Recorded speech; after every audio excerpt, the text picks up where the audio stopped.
Hello, everyone, and welcome to the 458th Knowledge Seekers Workshop here on Thursday, November 10th, 2022.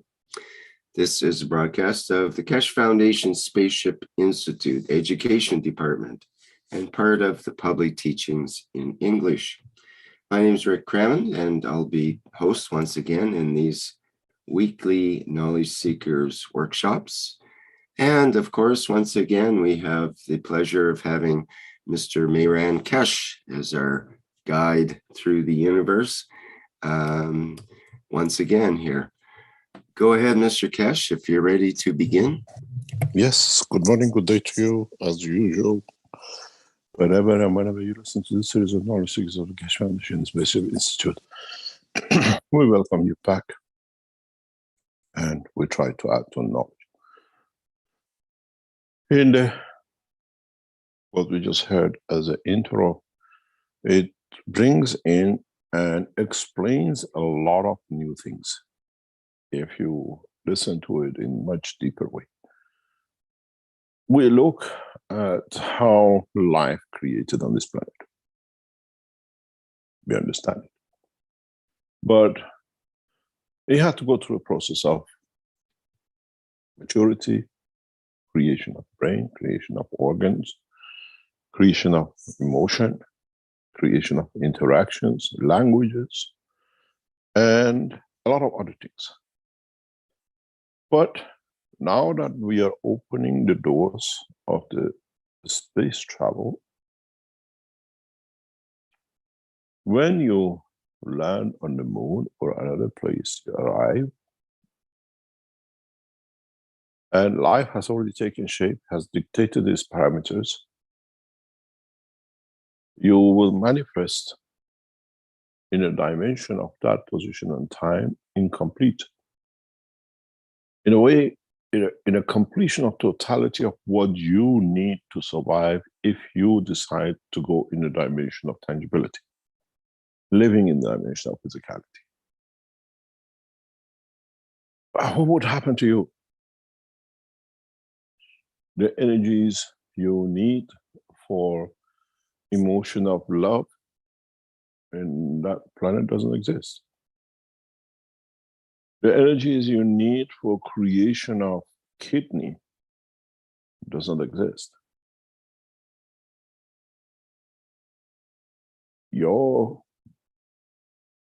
The strength field of your liver is a hard, solid metal in that position.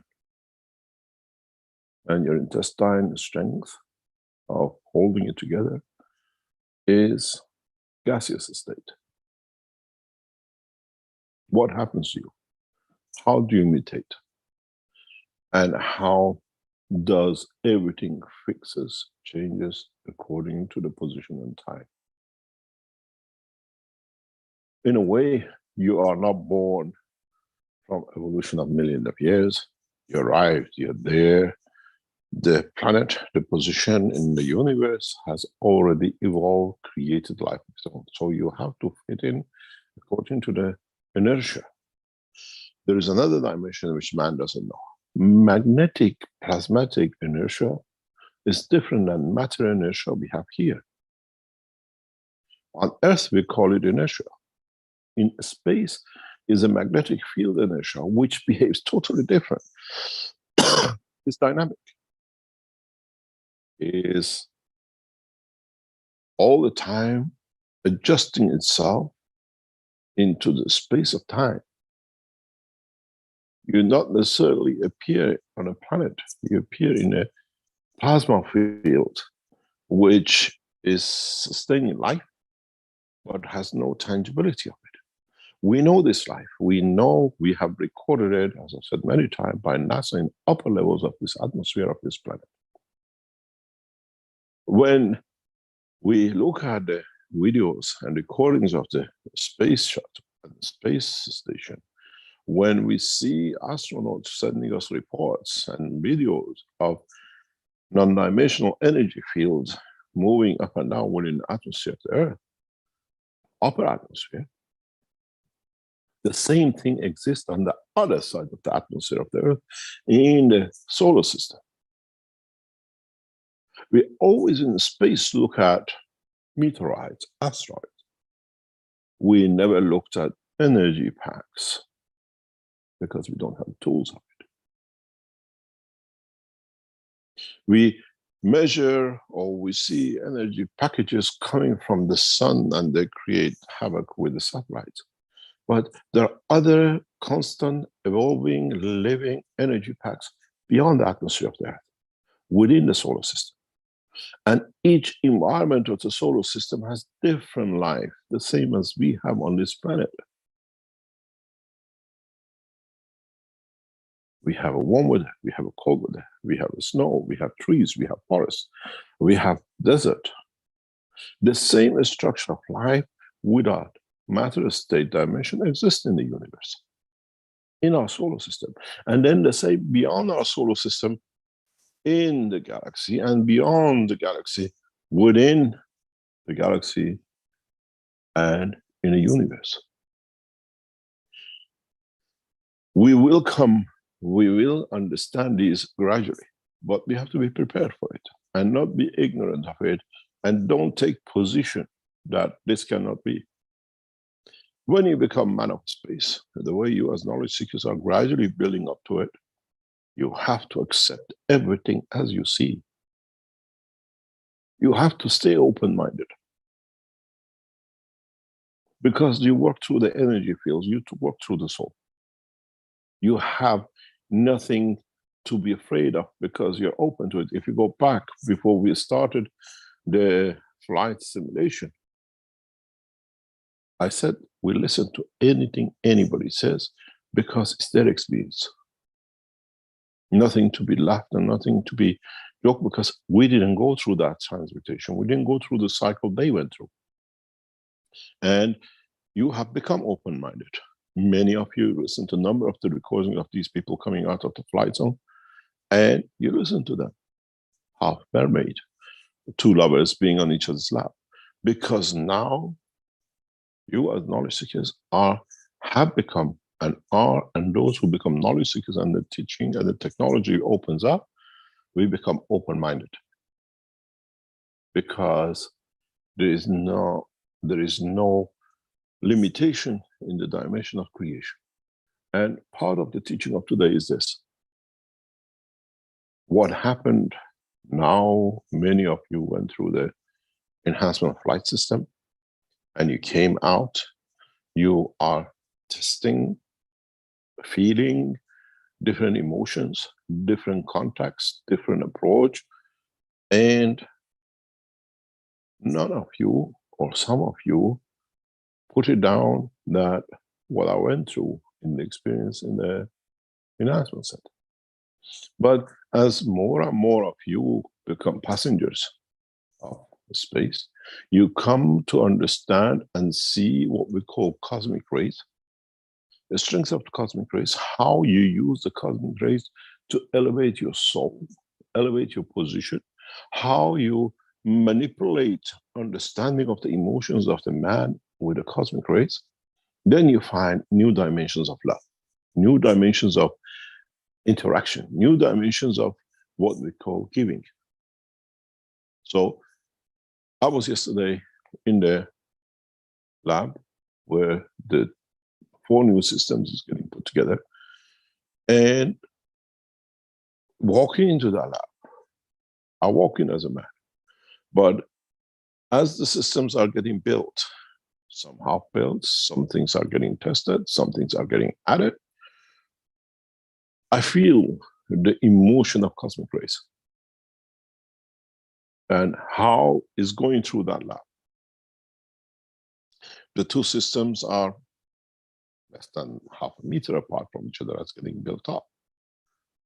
One is stripped, one is half stripped, one has received the unit of the what we call transmutation of the head unit, simulation, one has received the cosmic ray production systems, and you feel that the man is getting ready for the maturity of becoming part of universal community. Becoming part of the universal community is not just being a UFO and shaking hands and seeing aliens. The main part of the universal community is the energies, that 80% that you have denied all your life. Now you see them, you interact with them. The way you take vitamin A for this and you take magnesium for that, for your physical condition, you become wise to which fields to take to enhance, to elevate part of sections of the soul of you that will give more, will be there to interact more. Those of knowledge seekers who are working in the production now are getting touched by it because they cannot escape from it.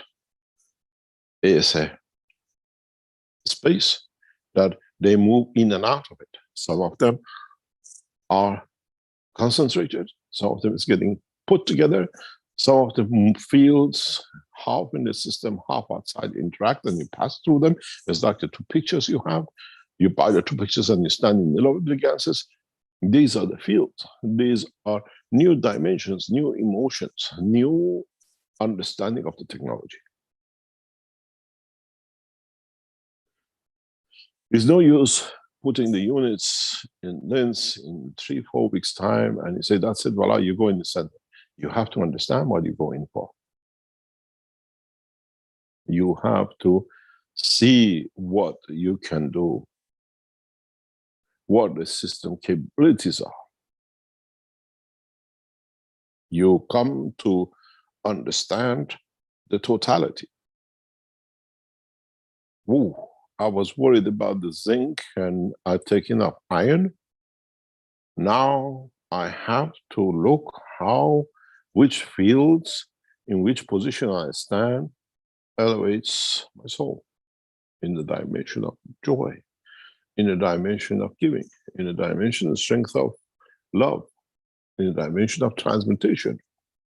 Because these cosmic rays which we create brings the matching in. Which field is connected to planet Zeus? Which field is connected to moon? Which field is connected to another universe? Gradually, over next decades and hundreds of years, man will come to understand the totality. But now the totality is not just having a satellite going to see how Africa is or going to see how another part of the world is. It's going to see how it feels to be another position in the universe. And what you can add to that position. What you can take from that you can give more back to. Then you understand now that man needs to learn about a new feeding system. What we call cosmic rays. We have seen this. We have played with it. We never understood it. In many ways, many of you call it aura. The fields around me. These fields around you cannot exist if the fields from outside do not interact with the fields of your physical body. The light, the interaction of the fields on the level of the head of the man, where the soul is different than the body of the man. Absorbs different rays, gives different rays, interacts with different cosmic rays. In a way, your skin layer is protecting you from the cosmic rays and other fields which your body doesn't need. And if you intrude it in the wrong way, what was going to happen to you? You receive fields you're not supposed to receive, and voila, we see different interactions. The doctors today will tell us, oh, at the point of the cut of the body, we see cancer. Yes, there is a mutation, but how did the mutation come in? What fields was absorbed by the body at that point, and what was available to be absorbed? The scientists today go in the depth of the earth, put a pot to see if they can see neutrinos. The pot is you. And neutrinos, fields of the cosmos, go through you like nothing. And how these fields interact affect us. We see high rates of suicide in the Scandinavian countries because of the long-term winter. Dark times, they don't receive the right fields of the cosmic rays for the soul to be elevated. We see people in Africa, in the heat of the place, in other places, in Brazil, in the jungles, happy people, they dance, they are different. They receive different cosmic rays, which affects their soul, which affects their emotion. You wake up in a sunny day, you're happy. And in a winter day, you're miserable because certain rays of the fields which you need are not there. You can create it yourself. You can bring it to absorb it.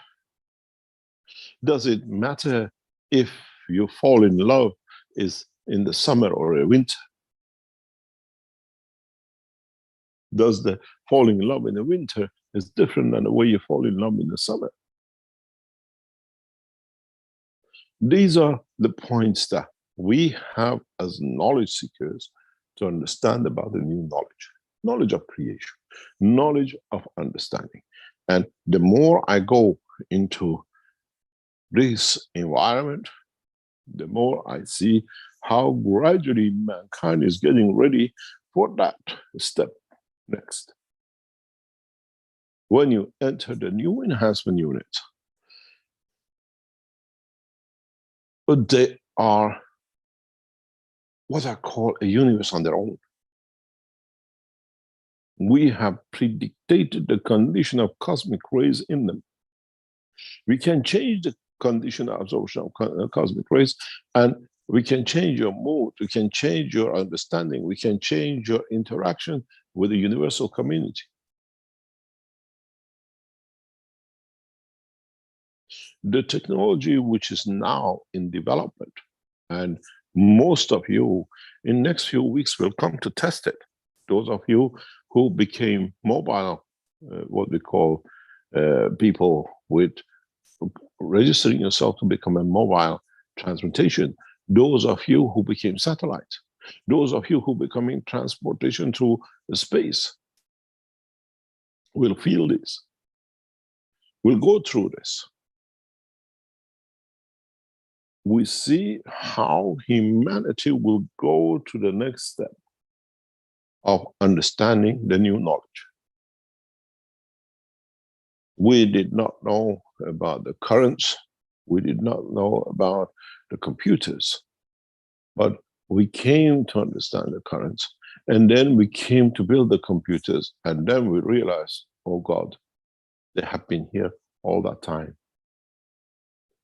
Thunders and lightning have been the currents and powers which are running, and the computers has been in your brain, the operation of the cells, interaction of the information. We haven't done anything new. We just understood a small process of the creation, and we have replicated it in a different way. Now we understand we actually replicated what we already live in. The same will be in the space technology of the future. When we travel the span of this universe through the fields and not by flight. As I said before, mankind up to now looked at the UFOs that are so advanced, they can go so fast. But it's literally, as I said, is like the man who lives in a village with a donkey and marvels the guy who's on a bicycle and the guy who drives a car. You're that man on the donkey. And we thought the guy on a bike or a car is very advanced. But the other men who are on jumbo jets, rocket space technology, and the rest. And now we are getting to that point that even the dimension of physicality has no need to confirm existence.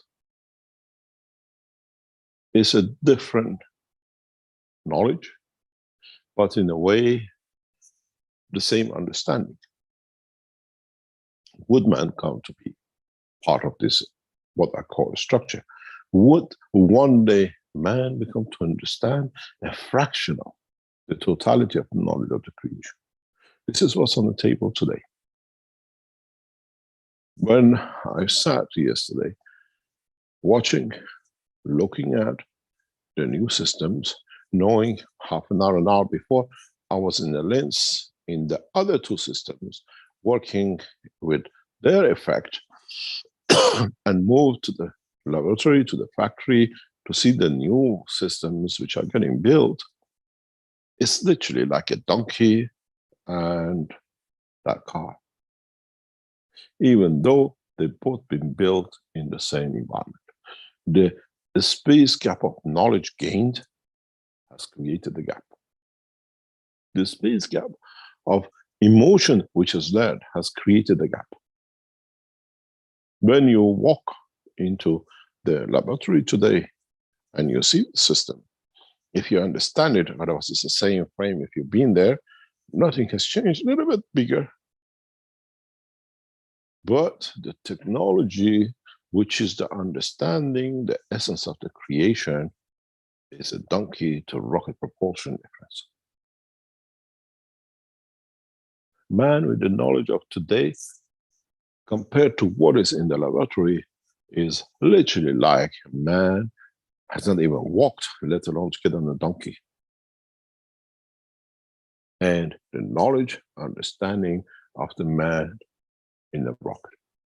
We have not waited to complete step by step, you find something else. We are completing the technology in a way that man literally walks into the dimension of space. You will understand. Those of you who go through it, you will understand. We are even now preparing for the first American to enter Austria through the same system.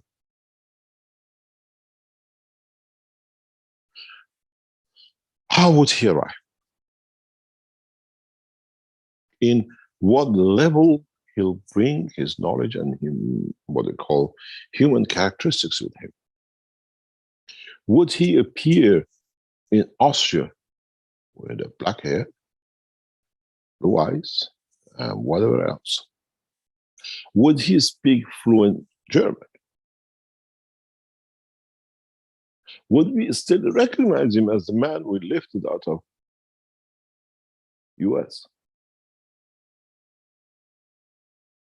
Then would the emotions with him would be the same?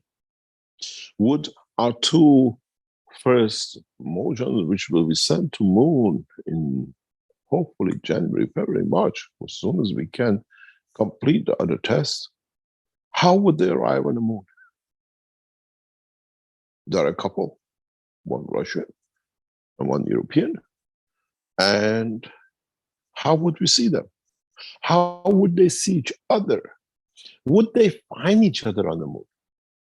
Even if we hold them hand in hand when we leave them, when we put them in the condition of transportation, would their physicality on moon hold hand to each other, or one will appear on the north of the planet and one on the south of the planet, crying, looking for each other? Or they come as two souls, and then we see them. We bring them back to the same position. So we expect to see the same people back. But the interesting is, would their emotion will be the same? Would they be elevated in the dimension of soul? We need many of you to register for what we call a space travel. We don't have enough of you. Then it comes to what will be the next.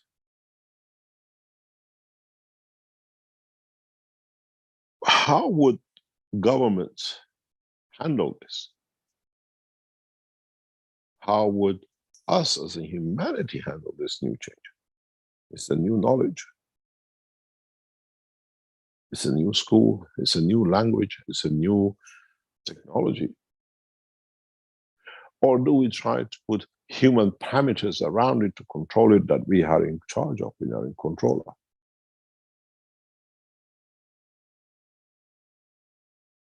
Governing does not count when your soul has no dimension. Governing does not count when we do not understand ourselves what would be the position and the condition of arrival. Does our immigration officer in Linz look for a picture of the man in the passport he's been given arriving? Or if a cat passes him by and the guy on the way wanted to see how cats live in Austria, what is your passport, sir? You're a cat, you come in. Oh, I'm just a cat, because we don't have no passport for the cat. And he walks out, and in the dimensional openness of Linz, he decides to see how he feels as a human, and he converts. Because he has reached the knowledge, he has reached the understanding. All these control man has created for himself, passports, borders, money, everything goes through the window.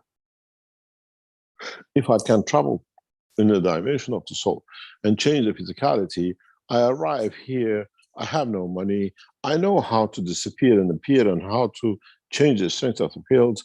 I pop it into an MTN machine, a couple of €1,000. No, but even the machine doesn't feel to a couple of thousand has gone out of its box.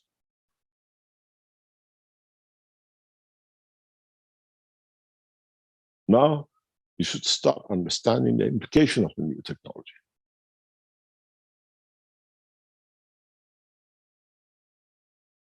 Now, we have to understand the correctness of what we do and where this technology is going to go.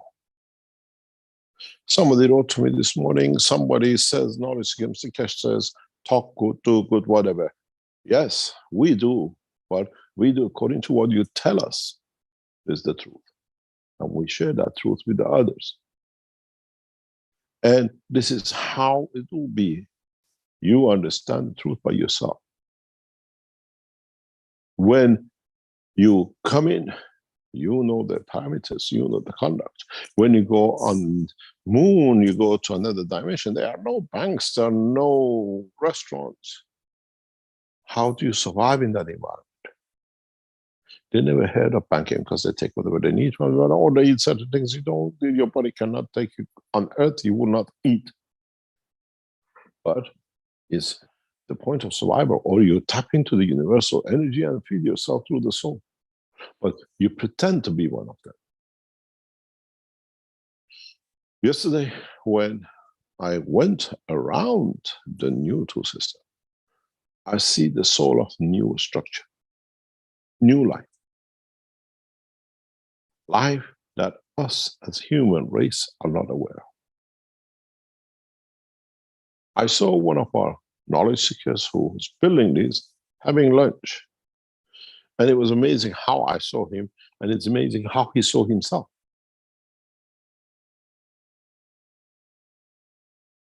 He was like literally a magnet with the light, as you call these plasma balls.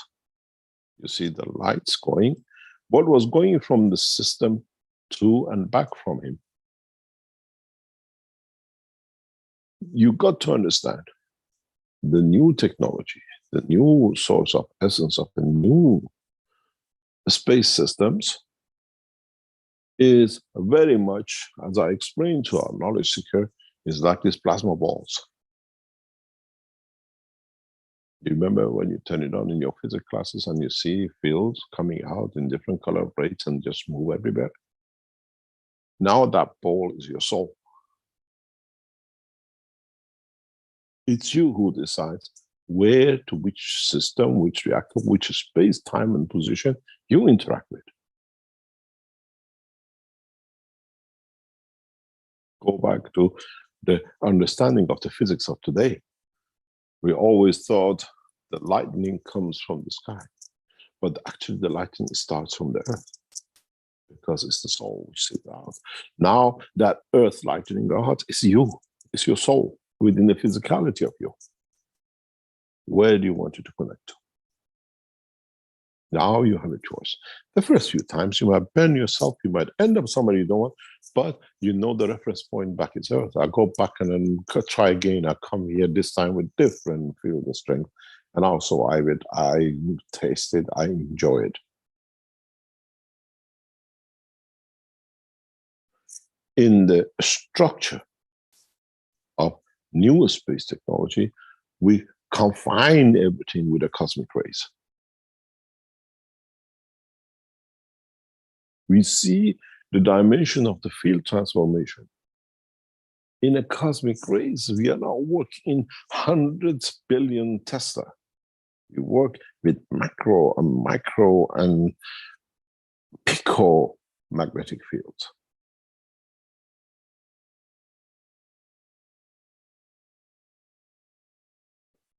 We do not see pressure the way we see on Earth, atmospheric pressure changes.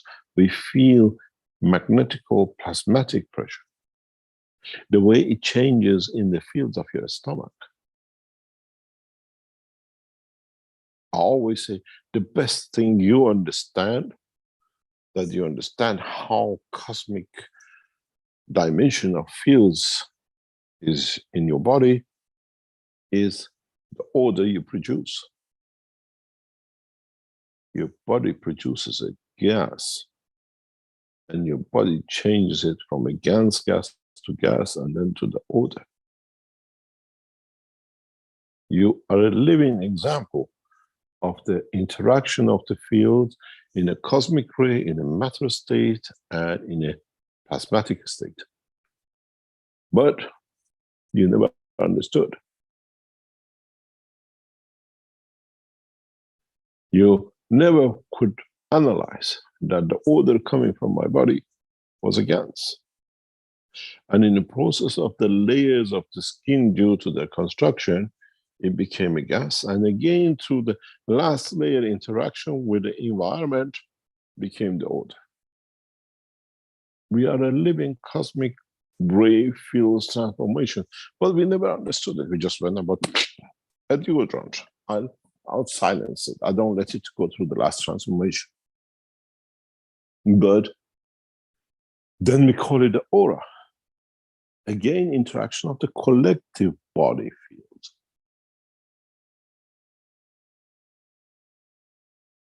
Now we have to understand. We have no choice, as I said many times. I've taken you too far to let you go. I have taught you too much for you to become and stay ignorant. When we had the last what we call the space test, last week with one man walking in, driving God knows how many kilometers, hundreds of kilometers from northern Germany to be there, I asked him, get something to eat, whatever you like. He says, I taste the mango. I could feel it in my mouth. I could feel it going through my stomach. Was that emotion of feeling, but actually already absorbing, that confirms to him the physicality has received? Or he could have received it without actually explaining any physical dimension, because he was supposed to explain the transformation he went through when he received that emotion of the field from the mango, maybe down the road, maybe in Africa or somewhere else. Isn't that the dream? You interact and you saw it as a dream. Now, in what we call daylight, in the aware of awakeness, you put reality to that, what you call dream, and now becomes a reality of actually eating. Does your body, how many of you had dreams that you went to a restaurant, you ate the most beautiful food? Did you wake up and felt it in your body and your stomach working? Or was it just a dream? Because that was changed in the sense of emotion. This time it's changed in the essence of soul of physicality, because you're in control of it. You want to feel it. Now you understand how we have set up the systems. And when I ask it to be done and it's done, it's not psychologically setting it up. It's for you to understanding what channels you want to open. Why did he feel mango, but not an apple? Because at that point, the fields which the body needed was the strength of what mango gives you. Then we enter a new dimension of life. We enter a new dimension of knowledge. And we cannot just leave it happen accidentally. We see how we can strengthen the soul that even changes the psychosomatic conditions in the physicality of the man.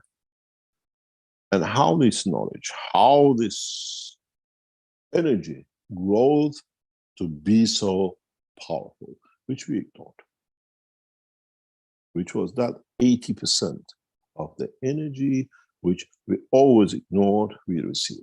And we stuck that 20%, the banana, the vitamins, and the cheese. As I said, life has become a bit too cheesy not to understand it, because now we cannot ignore it.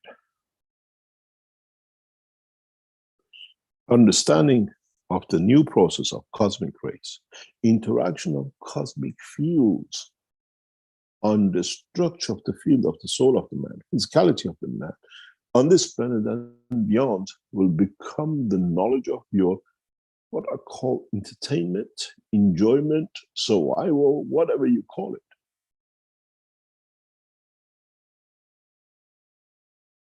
What would you do if you appear in another planet, as we see the flying balls, and they have the technology to capture this form? They capture you as a soul. They don't know there is a soul in it. They might know there is a soul in it, but now you have become that monkey in the zoo, that fish in the tank. How do you change it to be out of it?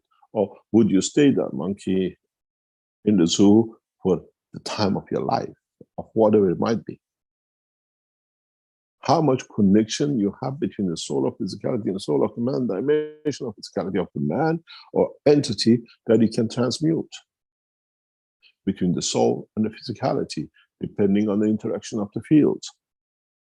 I come here with the soul strength of the position which dictates this will be a dog. I don't want to be a dog. I want to be a man. How do I change it? So I appear as a man. Then the next step is how far does man, how far does the humanity will understand the new science, the new knowledge? As I said many times, we are not prophets. We are universal teachers. That Mehdi you are waiting for, that God knows Messiah you're waiting for, is in your dreams, is in your understanding. To us, we are messengers of the knowledge of the universe, and we share. How much you take evolves how much you will come to understand, to enjoy more.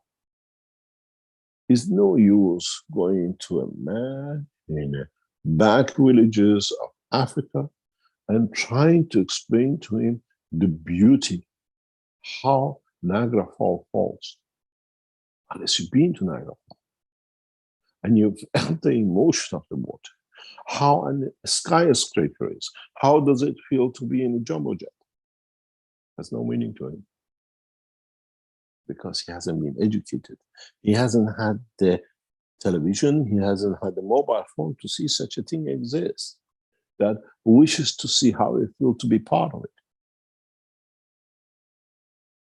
How can I explain how to be in love when you don't even have the understanding of what love is?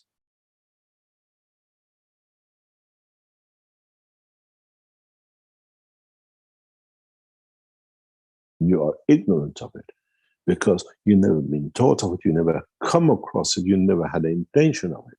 So one day you fall in love and says, this is what the guy was talking about.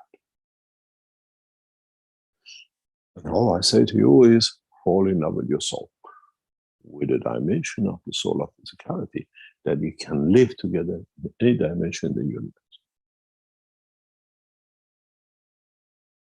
When in the coming weeks we move you from one unit to another, we move you from United States to here, we move you from here to Canada to Australia, we move you from here to Moon and Mars and beyond. You're the last man standing in that position. How would you survive? Or how would you take the knowledge you have to survive? Or would you manifest yourself half handicapped because you don't understand the rest of the knowledge at the time, place, and position? Because you still want to be half man, but in this place, man cannot exist. The atmosphere does not allow amino acid to survive at the strength of the life of the man. What is the next step for us? What is the extent? This is why we put these teachings now. We moved into soul, you understood. Now you have to understand soul needs a feeder, which is the cosmic rays, which is the interaction of cosmic fields, plasma of the cosmic, of the cosmos, of interaction, which some of these fields emanate from the essence of the creation of the universe, what you call the creator. Then, in that point of maturity, you understand, I am connected as much as it's connected to me. I'm part of it because I create that strength between it and me, that it gives it the dimension of and confirmation of existence. I am the beginning, I'm the end. Is the beginning where it comes from, or is my soul the beginning that it goes back to it?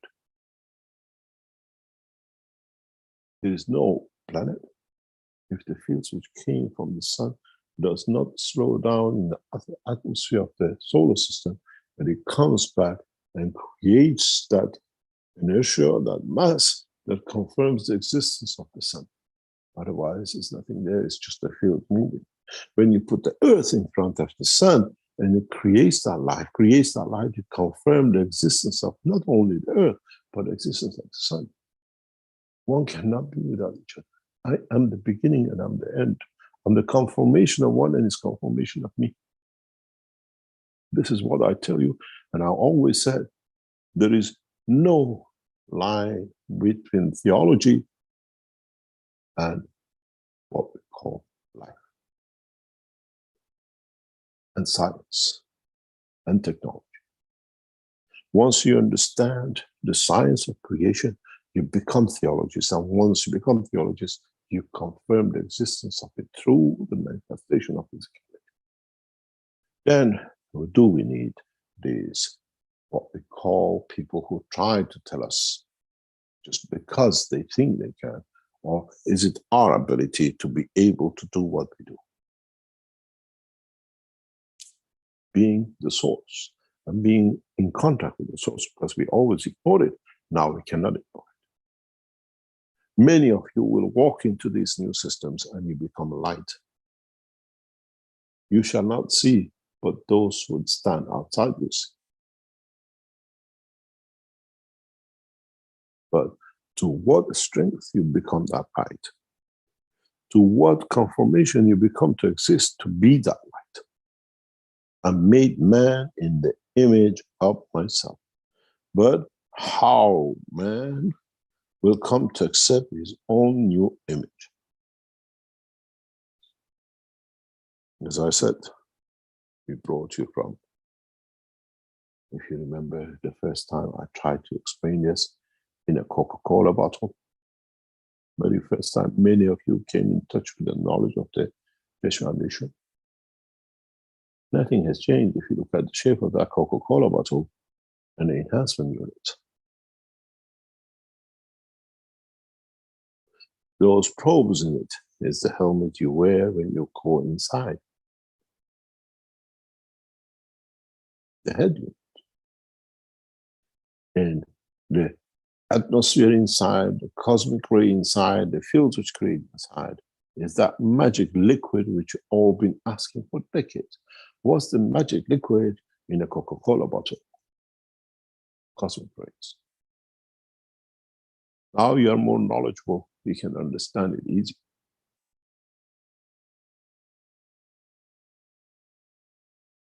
Now you come to see the knowledge has been consistent in all levels. You could understand the Coca-Cola bottle and a few electrodes and something in it back in the same position. The same Coca-Cola bottle, we call it universal, what we call enhancement unit. The electrodes is your, what we call the head units, and the liquid is the fields that we create and you're part of. It creates transformation, it creates transmutation, it creates nanomaterials. You've measured electric current through it, and where did it come from? How many of you, when you first became part of the knowledge seekers years ago, built the first Coca-Cola and measured the voltage and amperage? Where did it come from? You put it down as, oh, it's electric current. No, these are cosmic rays that in the layer of nanomaterial convert to electric. Now you understand. The technology and the teaching has been ever on the same line. It's just how much more knowledgeable you become. We had to teach you about the soul because now you put your head in that head unit, is there, is the energy, is the essence, and what's going to happen to it? We had to teach you about nanotechnology. We had to teach you about the Ganses, because now those are the absorbers and the creators and the creation of all dimensions that you call cosmic rays.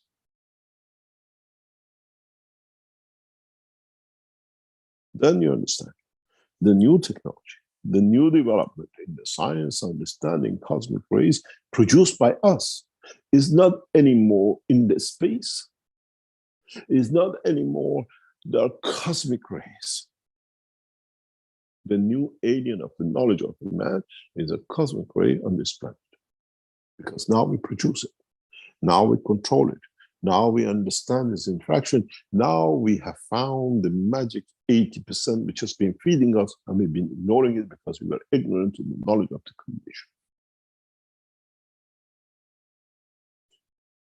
The next step for us, there'll be more. As I explained to all of knowledge, we have just entered you in the what we call twilight zone of the knowledge of the creation. The sun is still to come. The beauty of the knowledge is still to be added as you more and more mature. But, as I said to the beautiful young knowledge seekers recently, we have to understand. We have to decide. And not be decided for us. What strength, what dimension we would like to be in.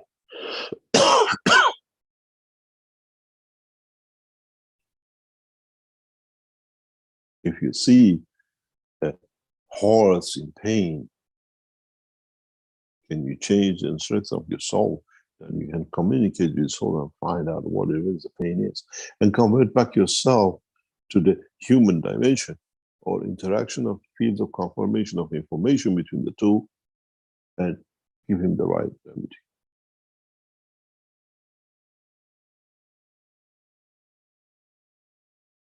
With that horse will be another creatures from another dimension of the universe. You have to understand his pain or his joy, and how you can help it, how you can give to it to alleviate his pain or feed his sources. What would you do if you come across a being in the universe that it's in need of magnetic fields to survive? And part of that magnetic field Is the structure of your soul strength that it matches? Would you give it?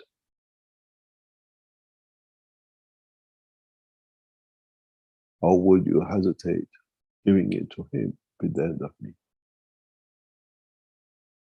As a traveler of the universe, I give it because you have missed part of the knowledge. My strength is that what I give, and that strength I can receive, so I can become a feeder to him. I become the essence of his survival. My giving for him to survive is a dimension that I'm like what we call intermediary. He cannot tap into it, but he can use me to tap. And would I stay in this position for him to be satisfied? Maybe 1 millisecond, maybe 1,000,000 years, that his survival is guaranteed. We are not talking about romantic. We are not talking about something imaginary. You will come across it. Now you become the what I call travelers of the universe. The first thing some of you, especially understanding this technology and going through it, is how do we deal immediately without what I call delay with those who live above us in the upper atmosphere in no dimension of physicality but energy packs. The world of science has to deal with it. They are part of the structure of the creation of this planet. We are aware of their existence. We are the bottometers, as I said many times, of the Earth's atmospheric condition. What falls from their remnants of the energies we collect. We are what we call the cut. And we take everything. Bits of energy fields which falls from the sky, from their interactions, from their leftovers. In a way, most probably part of the experiments is what is we need to survive. We couldn't accept this, we couldn't understand it, but we have a confirmation of it. We have pictures and videos of them. They exist, they move. Where do they go? How long do they live? Where is their fallout? And then the other creatures. And how do we interact with their souls? Because we don't understand the language. We get the fish, we know what it does. Now we are that bottometer caught in the tank of the atmosphere of this planet. And then the same is beyond this atmosphere in the solar system. We say we know about 1,500 mammals or whatever creatures on this planet. There is hundreds and thousands more above us, which we have ignored. But doesn't mean they don't exist. How do we interact with these? How do we guarantee their survival? How much our soul is in interaction with them and the others? In this process of the new understanding, we went from the soul, not the cosmic rays. We have to understand the interaction of the cosmic rays, the fields of the universe, with our soul, with our star. And then, what will be the outcome? Does those children who last a few minutes or a few hours after they're born in the field of strength of purity, that immediately they interact with the cosmic rays which matures the soul of physicality has no need for. The soul of physicality is mature. We call in the death of an infant, but it's a maturity of the soul which are received the fields which we wait for decades to reach to that point.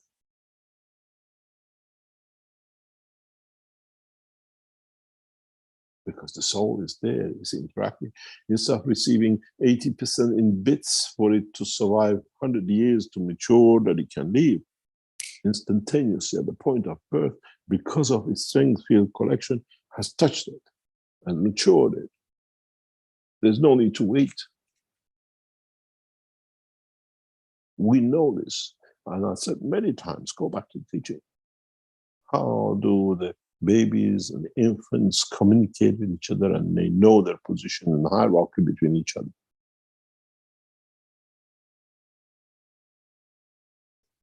Interaction of the soul. Be it the infant, Chinese, a black, a white, a blue, whatever. But in one room, they know each other's position. They know they're aware of each other's existence. So now the teaching is going in the direction of the food of the soul, the life of the soul, the existence of the soul, and what we call cosmic rays. Or we can call it, because there is no other word for it in the vocabulary of man today, we call it the cosmic, or the rays of the creation. A part of it is the rays from the Creator.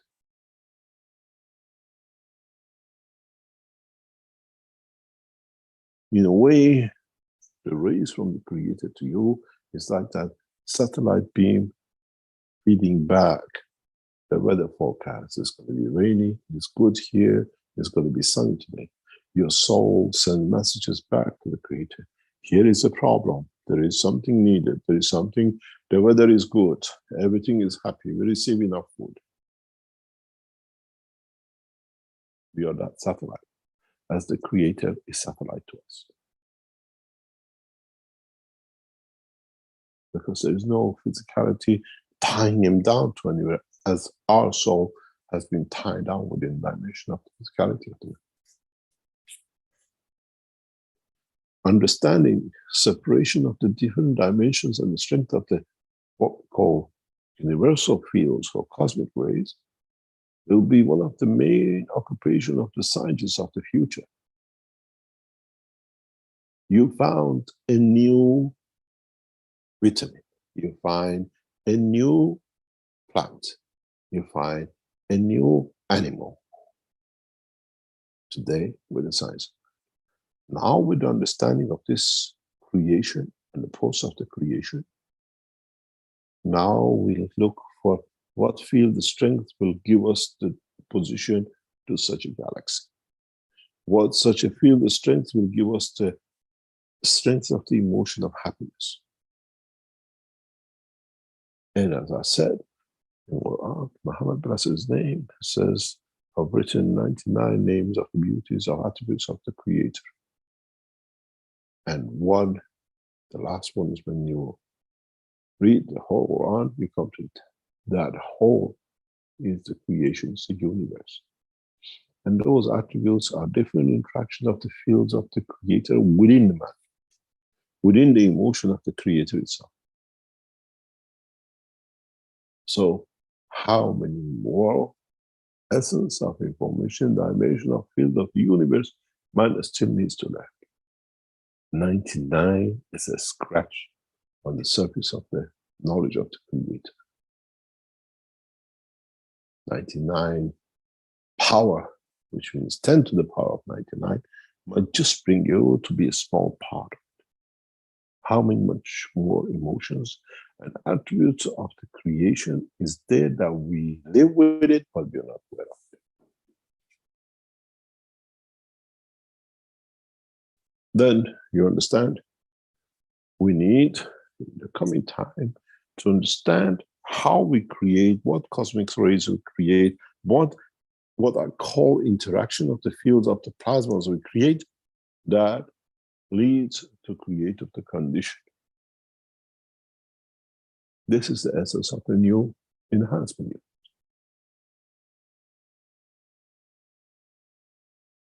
This is the essence of the world of creation.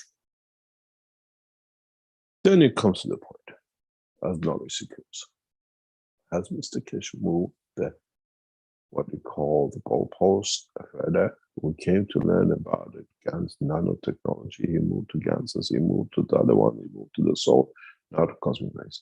But you're educated from the A to Z. Your foundation is solid. What would be after universal energy, what we call cosmic rays?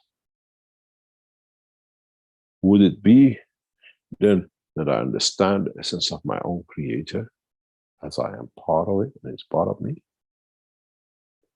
then I wonder how many of you will call yourself to be God. Or you become humble enough to be part of the process of his teachers. To teach the others to understand the totality. We go for a small break and we come back. And now I hope gradually in the past 2 or 3 weeks, I'm putting you in the direction to understand how to feed your soul and how to start living in the dimension of the universal community, in the dimension of the plasmatic fields and not dimension of physicality. Rick, if you'd like to take us to a break and then we come back. Okay, thank you, Mr. Keshe. We'll have a short commercial break here and be back shortly.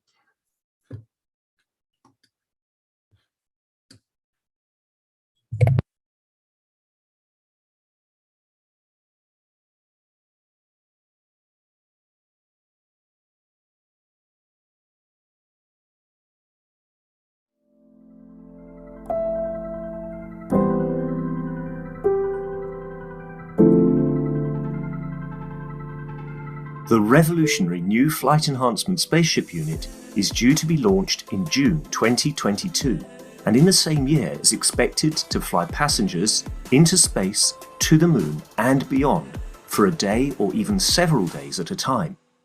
There is no need for the Flight Enhancement Spaceship Unit to carry food or medicine, as it is equipped with the latest space technology for transportation, transmutation and deep space operation.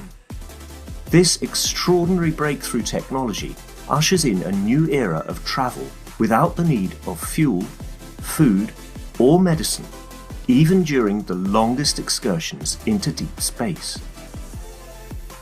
Each spaceship unit has a 4-passenger capacity for long or short duration flights and has the capability to travel between cities on Earth in a matter of seconds to minutes, depending on the distance and speed. This ability to traverse massive distance in such incredibly short time is not just a breakthrough for human transport, it also completely revolutionizes the transportation of goods and cargo and will rapidly overcome the need for one of our most polluting practices, namely marine shipping, as it finally breaks us free not only from the combustion of heavy diesel, but from the combustion of any fuel for propulsion in the future. The Flight Enhancement Spaceship Unit, a new paradigm in space travel, space medicine, and space technology.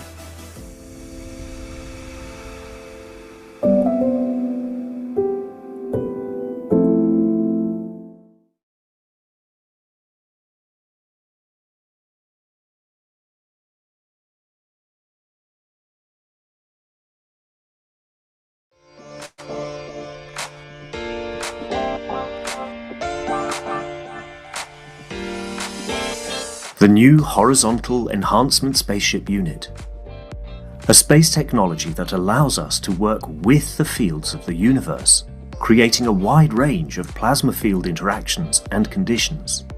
It allows the body to process itself from any physical or emotional imbalance. Once this balanced condition is achieved, the soul and emotion of the body can follow to find their balance and elevate the whole of the man. The new Horizontal Enhancement Spaceship Unit, technology of the future through advanced plasma knowledge.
Okay, we're back at the 458th Knowledge Seekers Workshop here.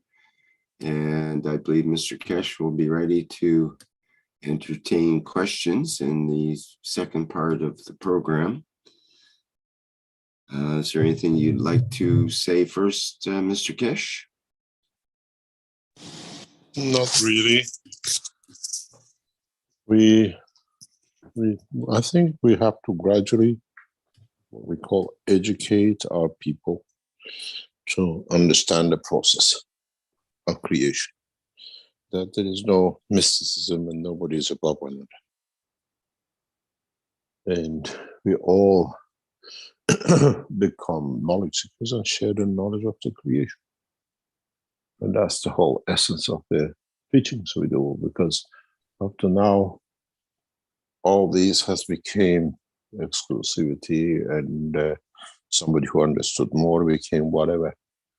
And this understanding of the total structure of the creation will put an end to this, because we're all the same. Knowledge, it should be there to share. Knowledge should not be a point of advantage, and whatever we do with it, and how we do with it, how we deal with it, and what the way we come to understand it. And I heard something very interesting yesterday as one of the knowledge seekers sent me a link that what gives the religious leaders to call themselves the appointee of the Creator. And we've seen it. Appointed, reflection of the prophet and reflection of the Creator, because I manage with a gun policy to push people and get what I am. It's a very interesting video if you look for it on the internet. Because now we understand we are all connected. There is no exclusivity. It doesn't matter whatever name you have put on yourself. From Ayatollah to Pope to anything else. And this is what we have to understand. And once we understand, we don't accept superiority. This is many times, and I've said it many times, and I'll repeat it. I'm still a knowledge seeker. It does not matter how much knowledge I carry, because I seek the knowledge of the Creator. What interaction of the fields of His life has created that we didn't understand, or we need to understand, and somehow we need to share it. When somebody calls himself reflection or replacement or being whatever, it shows the man has come to the end of his understanding of his own creation. And it's time for him to move on.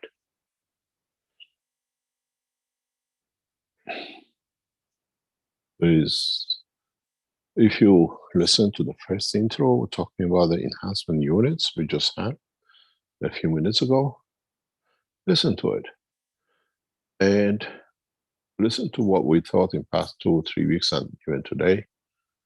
Isn't it what was promised to do, the enhancement unit? And now you understand the science behind it. Now you understand how it does, how it feels, how it will be instant transmutation, and what it is, because many of you have tested it. We're back to square one. We are back to square one of the knowledge of the Creator and not ours. Any other question? Let's start with somewhere. Okay. Well, I'll mind our attendees here. They can raise their virtual hands, and we can allow you to open the microphone. Okay, perhaps we can begin with a question in the Q&A from Paul, who asks, are bad experiences that we perceive as trauma a physical or psychological condition? Where are these stored? Thanks. You have a computer called the brain and it's stored in it. And depends what it does with you, how you refer to it, or you just forget it and put it in a back burner and just remember not to do or remember what it can do with you. It's part of the structure of your soul of physicality. And in the dimension of soul of the what they call dimension of physicality of them, your soul has no problem touching a hot pan or the fire, it doesn't get burned. But when you're a child, you touch a fire, you get burned for the rest of your life. That's not for my physicality to touch. I learned my lesson. Your soul has no limitation. It goes in there. It's made of the fire field of the strength of the dimension of the free, what we call field. So where does it get stored? In the part which touches your physicality. The same happens in the dimension of the soul of it. What touches the soul in that part becomes part of the information of this plasma.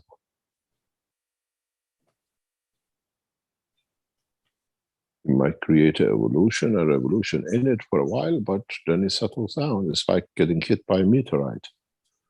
If your soul survives it, if the earth survives a meteorite, what that meteorite brings, the change of atmosphere for a short time or a long time, it becomes part of the structure and it remembers that with a dent on its surface. That such a meteorite has hit. Such an energy has come in. Such a material is added to me as assets, as a facet of my existence. But all what you asked is literally part of your dimension of physicality. And as always said, get a child, touch a fire, never go near the fire because he feels in the dimension of physicality. Put the soul to it. It doesn't do anything with the soul because soul is part of his energy, free transportation. The soul does not burn with the fire, but the physicality does. The soul does not feel the pain of the fire, maybe even rejoices because it adds to it because it's on the dimension of free energy, it's giving it out freely. But your physicality could be literally destroyed because of it. But you remember not to touch the fire. Because your soul will jump in the fire because it means what it's free to take. It's not taking it from the fire. It's well, I don't need to irradiate, I take it. Any other questions? So in that manner, we can, by soul travel, soul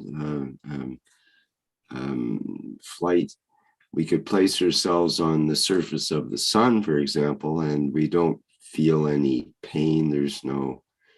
No, because your soul is another dimension.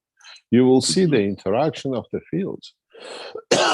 You cannot burn a soul. You cannot burn a plasma. You can open it up or do the field of the compressions of the field, shrink it, but you cannot burn it. If you change the dimension of the plasma in a condition to manifest its physicality, then something will happen to it. But in the dimension of the soul, do the suns burn each other? Well, what about in the dimension of cosmic rays that say come from another galaxy? The highest energy ones apparently come from other galaxies other than our... They come from other universes. Forget about the galaxies. They come in different dimensions. But so do they affect the soul? Yes. We will not feel it. We will not detect it if we didn't have something to receive it. It's part of the need we have in our soul to receive this. We cannot. It's what I always said. You cannot receive it. You're not there at the strength to receive it. If we detect the cosmic ray to our body, it means our body has the field, the strength within the structure of soul, our physicality, to receive it.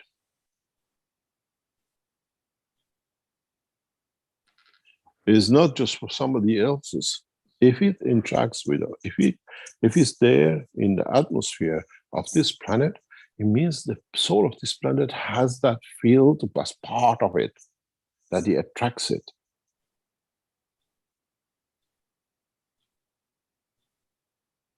Even if it goes through it, it has created a condition for it to be done. Otherwise, it doesn't come your way because you don't have the strength of it.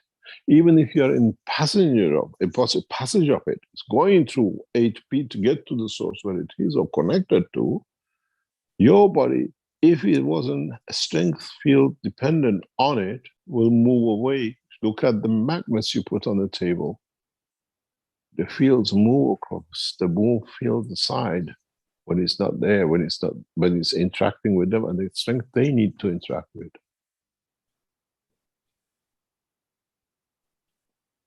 The soul of the man is the sun. And in essence, unless it gives all this energy or receive more energy, it's always a field, has got no tangibility, unless it decides, or unless a condition confirms on it in a universe that changes the manifestation dimension of physicality. There are many, many other conditions of life the man has not even understood. We call it the solid, we call it the liquid, we call it the gas, we call it the plasma.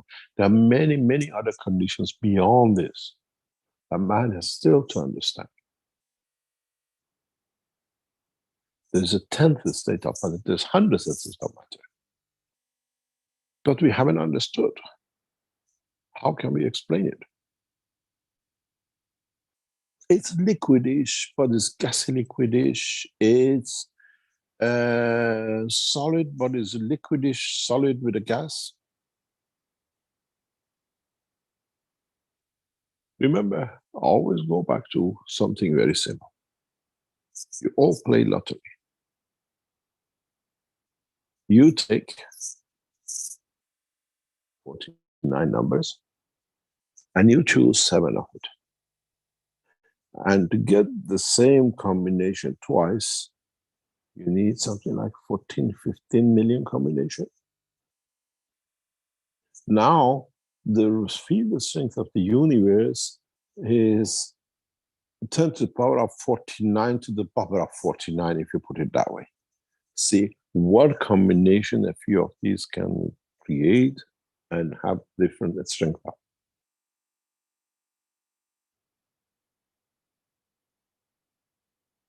Then you understand how much man has not understood even the process of the creation. We are happy with the wood and the glass. We are happy with the gas and the water. But much, much, much, much more. You just become aware of the gases, fields of the plasma within your body, and you still don't know how to handle it.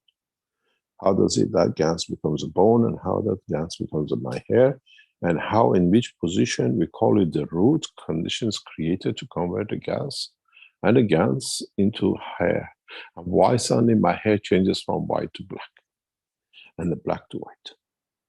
How come I was born brownish and now I'm blackish? This is what you see every day. You haven't understood. What position, what field changes goes within even what we call the seed of the hair of the man. Forget about the rest of the knowledge of the body of the man. We handle it with chemicals to change the color. Oh, I'm white, I have to get black. I'm getting old. Go and ask, why does it get old? What has changed in the root? What fields you have changed? And what can you put as, oh, I use gas number 1 and gas number 2, and I did some of the cup of life. My hair grows a little bit. Hello? What field is strength? What feels the combination of these things created that has been a shortage in the wish of your soul, in the dimension of soul of physicality, that you change the color of your hair. You take one part. If you understand the totality, it becomes very easy.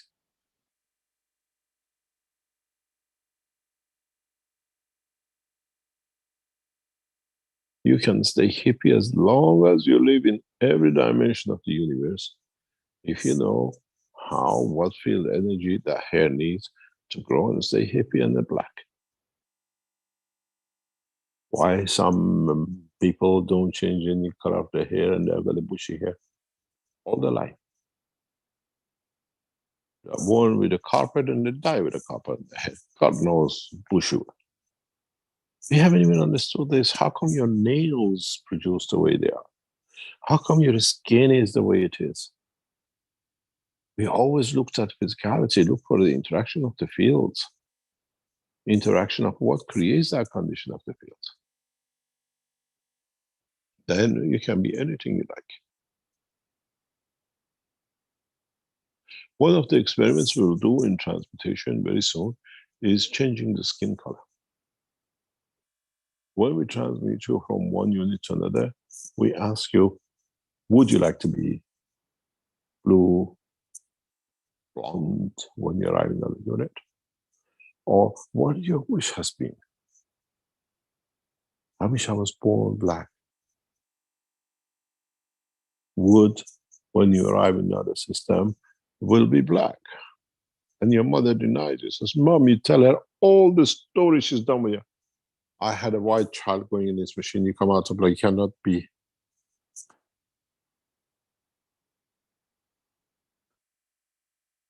So we will see, we will feel, we will understand. We have no choice because now you're in it. Stupid Mr. Keshe has built a system. I go in white, I come out black. I want it to be black, but I don't. I'm going to go back to the first machine again.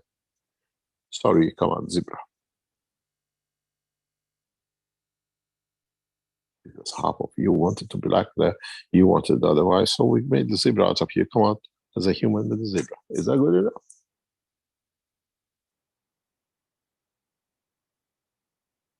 We see it. We are doing a lot of experiments in the background, which is not in public. And we see we have finished with 80%, 90% of the present world of medicine. And the other 20 we haven't understood. We haven't understood, but we haven't managed to complete a system.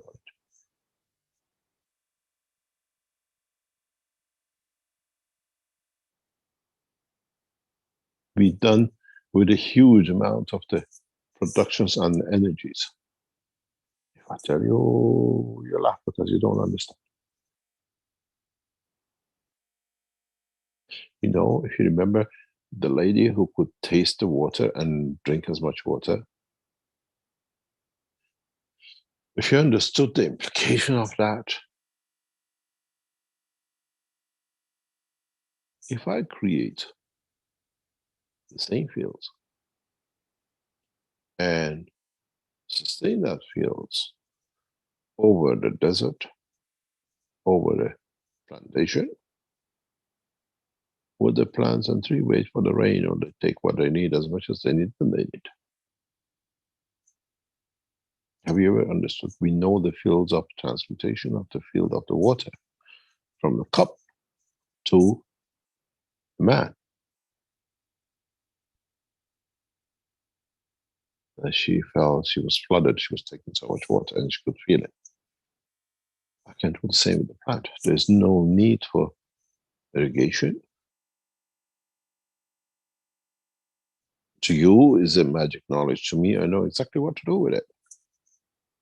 Do you need to give ganses and get a beautiful plants when I use ganses? Or did you understand the energy which creates that condition? As long as you're working with the ganses, you're still in primitive condition. When you understand the interaction of the field of it and what it does with the other, you have no problem. You don't need a gans of CO2. You can even do it with the gans of water. You can even do it with the gans of gold. But the fields which that plant needs to grow will reach to it, and it doesn't need any water.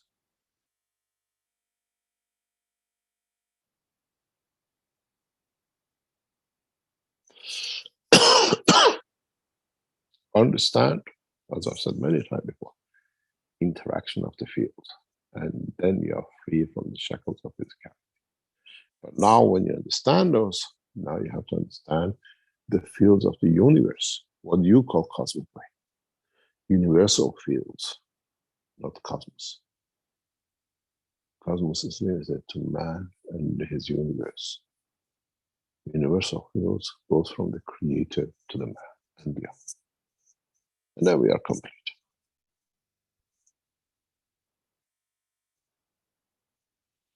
Any other question?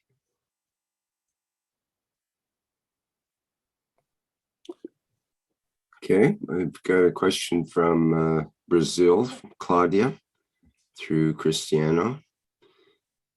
Hello, Mr. Kesh. Good morning. You said that you have tried several times to bring peace to this planet, but we still see nowadays the persistence of men wanting power, money, and on the other hand, I listen to your teachings about love and peace, which I have always longed for in my life. My question is, can you tell us if you are seeing differences in human behavior today in relation to thousands of years ago when we were trying to bring peace to this planet? Or is it only through technology that this behavioral change can occur? At the moment, wherever we see war, conflict, is to do with religion. Man, peace policy of gaining land and the rest is done. Man has realized that's all it is, what he has. The situation we see in Iran, internal war, is completely to do with the ignorance of what we call religion. What we see in Ukraine is again, background is religious between the Catholic Church and the Church of Russia. When man sorts out the problems of his soul, we won't see this anymore. We don't see the invasions, what we saw in the Second World War. These things are finished. At the moment is the last remnants of the stupidity and the arrogance of the turban and the hat. When man puts that turban down, when man puts that hat down, that what is under this hat and turban is equal, same with the others, then we are back in it. We see the flaring up these, especially the situation in Iran, especially the situation in what we call Ukraine. We don't have conflicts anywhere except that religious people fighting for what they're not entitled to and what they want to hold on into. It's very interesting. One of our knowledge seekers sent me a beautiful bit. Church of Russia has bought the biggest property opposite to the, I think, Norwegian naval base. Why does a church need to buy property opposite the biggest, largest naval base? Has a religion gone into marine warfare or keeping an eye on the name of the religion?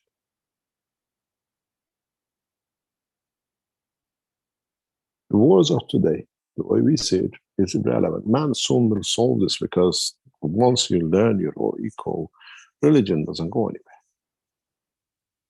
What we see with the conflict with Israel and Iran is again religious based. And this religion business, the soul as man gets educated, just belongs to a few and they die off. In the next few weeks, we'll see the end of the revolution in this process of the religions. And then we'll see how we move into the next step. And this will come with the technology.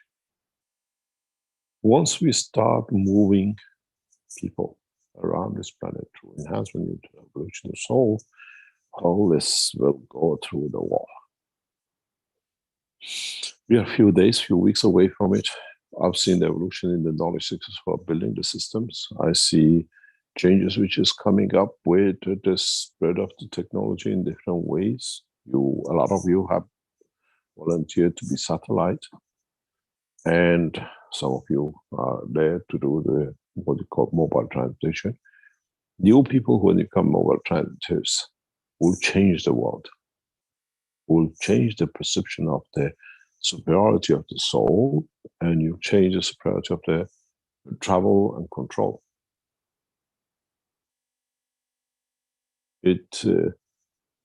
When we do the first transmutation complete, we'll take the cameras inside. You will see it. Cannot be denied.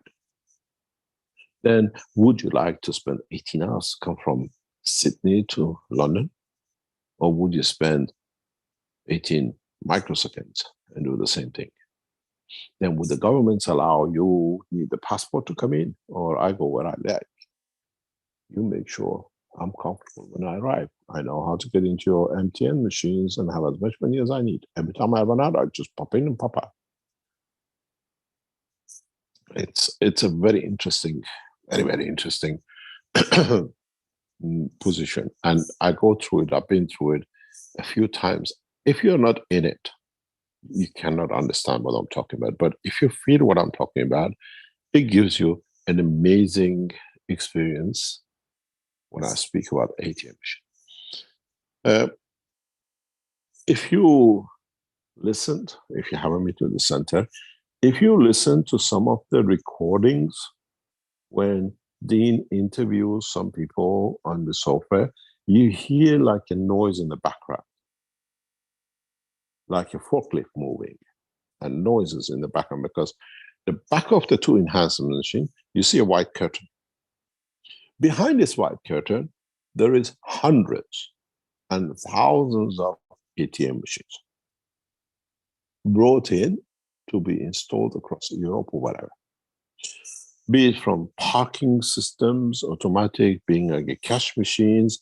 And for us to go from one part of the Keshe Foundation, which most of the staff do, to what we call our storage depot, our dispatch depot, they have to go through these machines to get there. So every time I go from what we call the exhibition center to the dispatch, I have to go through, it's like maybe 100 meter, 150 meter, and it's hundreds and hundreds and hundreds of these machines sitting there, waiting to go to be installed in car parks, in banks, and whatever. And I call them dead men waiting to be given a soul. And if you can be part of, now you know hundreds of thousands of these machines are everywhere, and you're at the source. I think this is the biggest depot, must be one of the biggest depots in Europe, holding hundreds of thousands of these machines still in packaging. Then if you can get your soul into the soul of the machine, you just wait to be loaded in 1 year time, in 10 years time, in 6 weeks time, and you have to access to all the cash in the world you need when you're given life. Then, is there a need for a financial world? If I know how to get into these machines through the dimension of the soul, I become that invisible man, invisible soul. Then does money have any value? Then I was talking to one of our very young narcissists, I think yesterday, the day before, yesterday in the center. He said, when the perfect world, there's nothing we can do, everything is done, we can have all the food. I said, we're going to get bored. You got to do something. You can't sit there just because I get everything. Find yourself a hobby, find yourself a job, education, and find yourself a sport that you can keep the physicality, the soul, and everything else in motion. You can't say that I just wait till I die. You have to evolve. You have to elevate what I call the soul.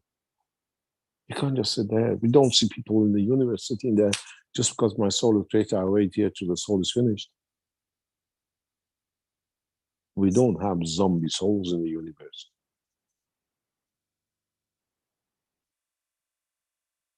We have to understand we are gifted now with the knowledge to understand the knowledge of the creation and the creator.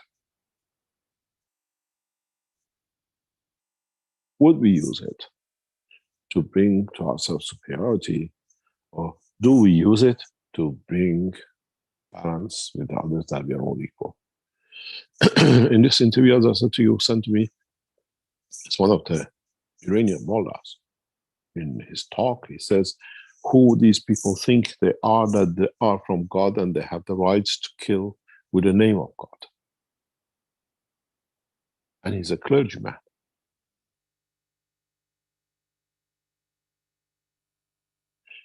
Remember, go back on the teaching a few weeks ago. You remember what Muhammad said? He said, I took the love of God from the tribe of Moses, and they will start becoming nomads. And I gave that love to the people of Christianity. A few weeks ago, we took the love of Creator from the clergy of Iraq. And within a few hours, few days, you saw. Clergy has to be a point of peace, not a point of death by gun policy. We took the love of God from those who use the soul of the Creator to harm the others, be it from Ayatollah to the soldier who uses the name. If you manage to bring a tribe to be a nomad for centuries, these people are nothing to what we do.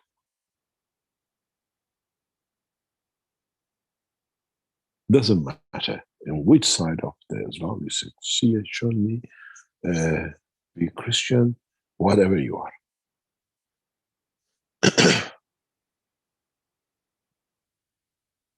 When a man who's supposed to be representative and the soul of the Creator and Christ is on a wheelchair, that shows already physicality does not accept the lie of the soul of the Creator.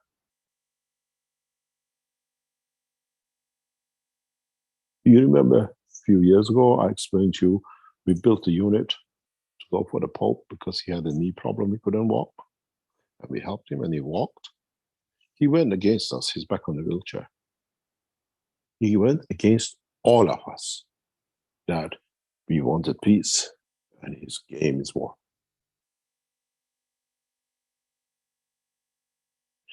He's in Bahrain on a wheelchair. Man of God, the Creator, should be walking head high to deliver his message of peace. Look at all the religious leaders today, be it Ayatollah Khamenei of Iran, be it of this, are all bed-bound because the physicality does not accept a lie which is trying to enforce on others. Just go back. Just a few weeks ago, before all these problems, we took the love of Creator from the turban and the same that. Because it's time for peace. It's time. The peace comes when we all accept we are equal. The peace doesn't come from firing a gun.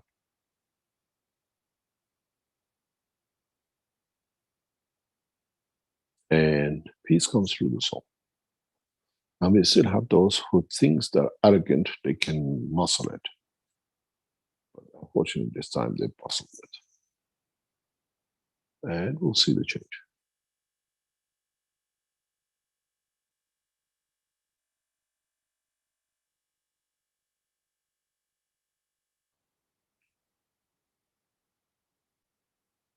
As was said, no man will take the crown of kingship. No man will take the hat of liar of religion anymore. We're done and finished with. And as you get educated, the man gets more and more educated, realizes we're all equal. You don't need to bend, to kiss, and to lie. On a wheelchair or in death. Still trying to say, I am appointee of the Creator. We've seen the Creator, he hasn't appointed anyone, not even us, let alone a lot.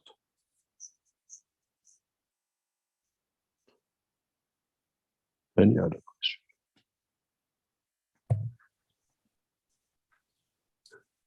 question? Yes, we have a question in the Q&A from Cristiano.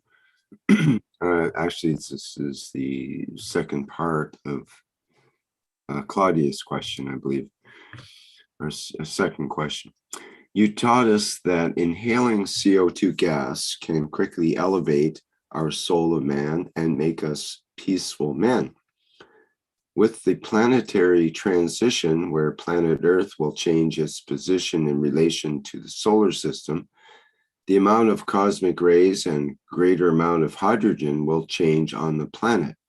Can you tell us if there will be changes in the concentrations of atmospheric gases, for example, the plasma fields of CO2 gases, and thereby influence our human behavior? You got to understand why we said CO2. CO2 kills you. But why we said CO2, and I explained this before. You have a carbon-14 and you have a carbon-12. Carbon-12 is the essence of creation of carbon of man as part of your amino acid. Carbon-14 is a connection to universal cosmic ray, or what we call carbon-14. Carbon-14, we don't look at it as a speck of carbon. We look at it as the field strength, which is interactive, connected with all other fields. It's like a bridge. So when you talk about CO2, we are not talking you inhaling CO2. We're talking about a connection of the plasmas with the field strength of the life on this planet and field strength of the universe. So you have to understand the knowledge. Otherwise, excuse me, stick your mouth at the back of an exhaust pipe of a car and see if you get elevated. Yes, you're gone. Physicality has no time to live. Understand the knowledge. And then, does it matter where in that process the carbon of the physicality amino acid uses the carbon of the what we call fields of the carbon-14 or connection, universal connection between the fields to exist. Even when we talk about carbon-14, we're not talking about as an energy plasma. We're talking as a connection of the fields. It has more parameters to connect in the spectrum of the fields with more fields. Nothing else. It's like one has a plug of one outlet, the other one has a plug with 20 outlets, but connected to the other one, which is the same. So understand the knowledge, then just stop talking about the atmospheric and changes and the rest of it. Man is connected to gravitational field of the liquid and the gas, one in the dimension of oxygen and one in the dimension of what we call carbon. You have to understand the essence of the source of the inertia of the field of the soul in the dimension of solar physicality.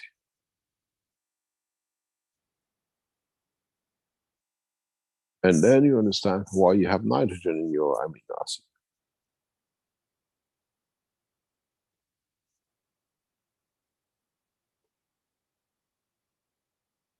Just look at the energy field strength of it.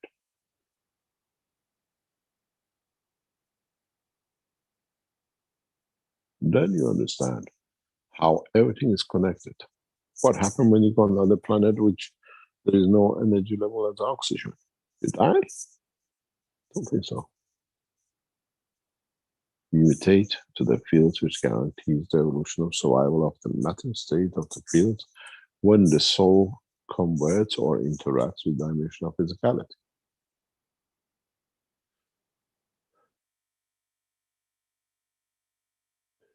I explained this once if it can be understood. Get yourself a very powerful gun and create yourself different atmospheric conditions in front of this gun. And shoot a bullet, let's say of water, which goes as fast as possible through these different conditions.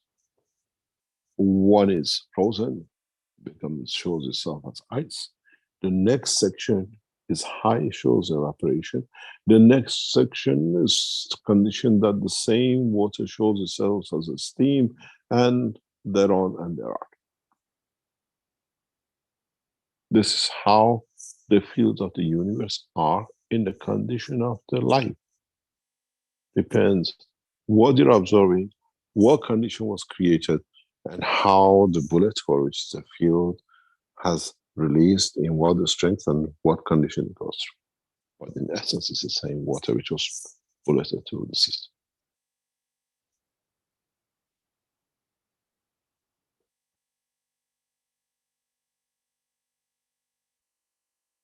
It's the strength of what we do, and understanding the strength of the creation and the process which the environment has created for manifestation of that creation. And it's how we do, how it's done, and what emotions you take with it, and what impressions it gives them.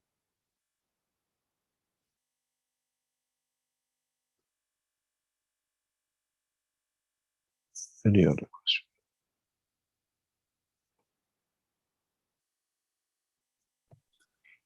Okay, from Ed in the Q&A here at the Zoom. Is the 7 candlesticks or the 7-headed snake over Jesus and the Buddha the 7 chakras, giving its energies to the soul to expand? And are the cosmic rays the depiction of the light in cylindrical form?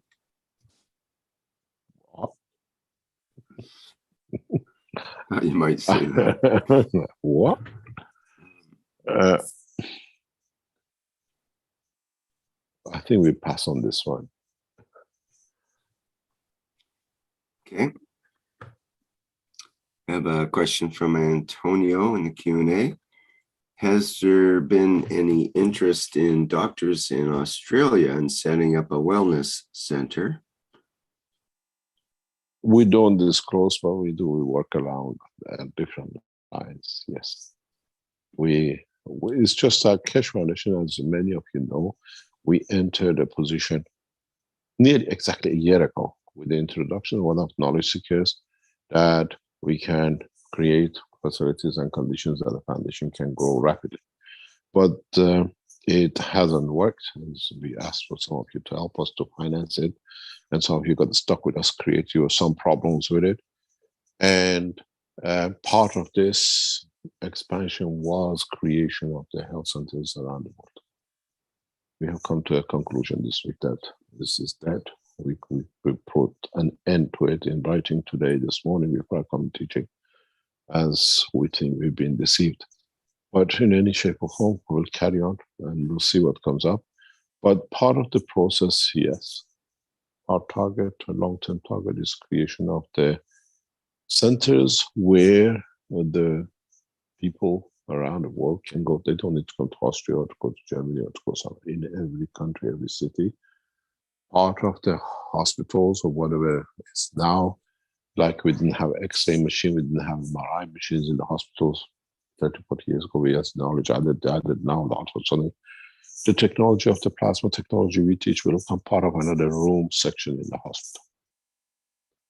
And hopefully, in the long run, there will be no hospitals because gradually we learn how to do it. And that will be the part of it. And there are a number of doctors who work in the fields of the health of the Keshe Foundation in different countries, and they do different things. And we observe, we watch, and our priority at the moment is the health center in what we call every corner of this planet, using the present as what is already established as hospitals. Because once you have it, you got to see what we see. We have a man who is suffering with Parkinson, and after 10 years, and after a few days, few weeks, there is no sign of it. How much do you think we can keep away from others to suffer from the same when the knowledge for it is there? Or, as I said very frankly, we open a clinic on the moon. There is no FDA. Anybody who wants a Parkinson, please go to Keshmandi centers. We transmit you to the space. The health centers, the wellness centers on the moon will process the situation and send you back with that. And that's the bottom of it. Literally, you got to understand, once we complete this process of transmutation, we will become a condition of doing what we want to do for betterment of man without government. And the beauty of it is, we've been kept out of the what we call public eye. It allows us to grow the way we want. I received something from a gentleman this week. I'll read it to you if I find it. And he's the man who sits behind a lot of things. And he wrote to me, he's one of those who makes a lot of things happening around the world, as he says. He says, you are one of the most influential scientists in the world today.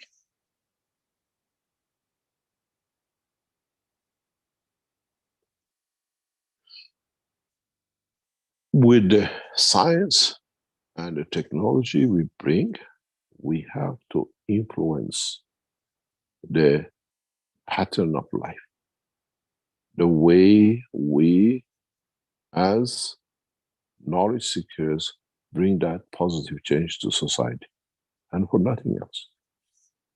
Nothing else happens. And our target is to bring this technology to its fruition. We bring this technology to do. If you have diseases that are uncurable today, would they suddenly become curable tomorrow when we open what we call wellness center on the moon? How many of you travel to Switzerland to do what we call self-suicide because they allow you the facilities are there to do it? How many governments would allow the Keshe Foundation systems to go in their country? Therefore, somebody comes for 10 minutes, half an hour, and goes back without any condition. Do we create a condition that we put a few thousand systems, or we create an environment that anybody with a cancer will go through, will be done, and then would the governments have any say in it? This is what we call, there's going to be a lot of controversial, a lot of movement, a lot of things to be done, but at the end of the day, who is benefiting by it? We invited German Chancellor to come to Keshe Foundation in Linz. And would we see end of the Parkinson she's been going through? We saw in public before she left the office. Would that give credibility to us? We don't need the credibility, because if you have managed to save or change the life of one man, we've done enough. The others have to follow. Because we don't use medication, we don't enter into giving medicine. It's not job of us. We understand the physicality is connected to the soul, and the systems we developed elevates the soul. Physicality follows, and then it has to sort itself out.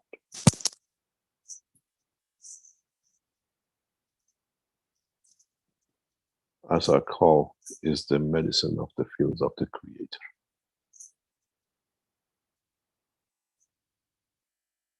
What we saw in China, the man walking and then running, we can read it 100 times.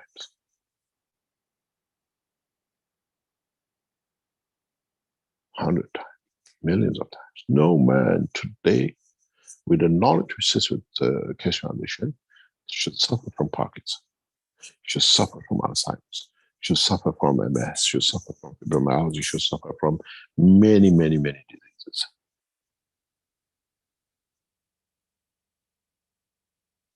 But at the moment, our governments and our doctors are the same as those with a turban on hat. They lie to themselves and they lie to the others with it. We don't claim we discovered a cure. We explain the process of creation. Knowledge, science has to be explainable and repeatable, that it can be done. You have a Parkinson. Keshe Foundation has a technology for it. And we have proven it, even in the recent past. You have Alzheimer's. Keshe Foundation's got a technology for it. You have MS. Wow. We can put you through it. And a lot of people claim to. And we've got this, sure, to do whatever you like. Technology has to be understood and then be able to replicate within the framework of totality that it benefits all. If your emotional field strength causes Parkinson, which again, emotion is part of magnetic field strength, what happened when in a space you come across this field out of nowhere? In 1 second, you'll be shaking like a leaf with a full body Parkinson. It just passed through you. I've got to sort it out. I have to put you back in the system. I know exactly what it is and take it out or add to it or take it away. Then you come normal. You go in like a vibrator. You come out as a man. None of you have seen body Parkinson. Body Parkinson people are, God help them. They shake from head to toe.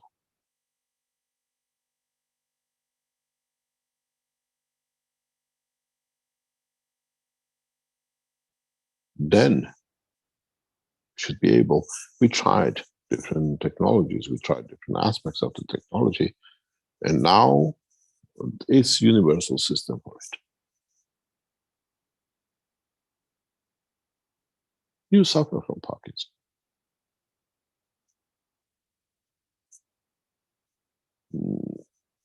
The Keshe Foundation doctors should be able to process this like drinking water. When they have the knowledge, when they have the systems, and we can support it with the support of those who are really knowledgeable and not those who are hypocrites.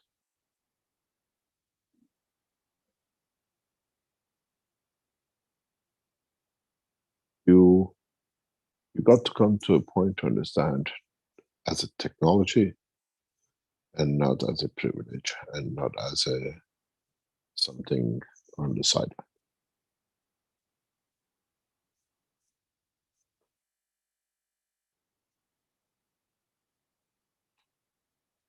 Any other question?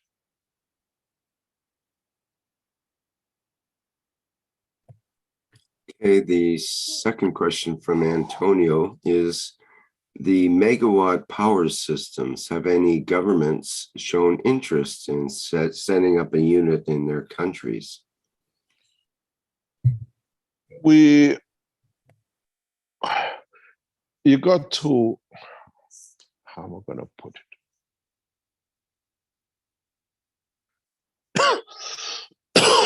Going to the patents. When you open a patent, you see we introduce light bulbs and things which have no wire connection. Use micro plasma, or what they call power.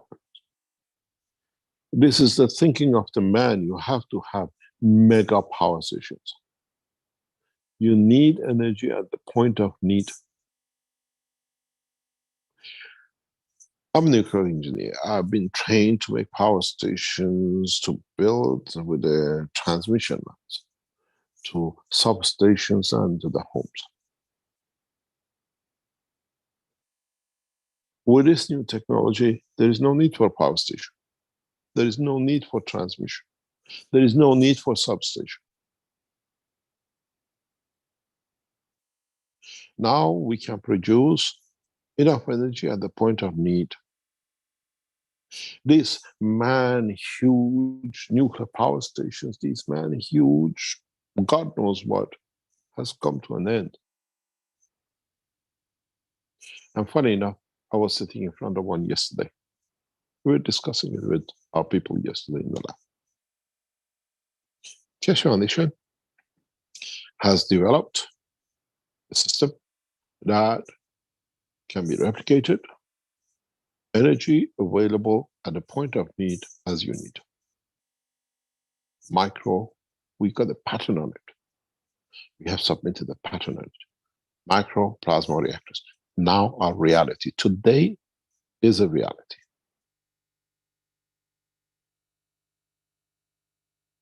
Patent was filed nearly 20 years ago. The units are built today. I sat in front of understanding it yesterday with our knowledge seekers. Don't need mega power, blah, blah. We have developed the technology. It needs to be, now that it's fully developed, commercialized. Micro, nano, plasma energy unit, which produces current and voltage to the point of the need, now is a reality in the hand of the Keshe Foundation. What they tell you, they're trying to build these huge fusion reactors to create the energy of the sun, to have mega power, is that is over, is done with. Because what is needed is what you need at the time of need. And what we submitted as a microplasma reactors, power generators, which is patented or put in patent application, is the reality today. I can tell you because we have it.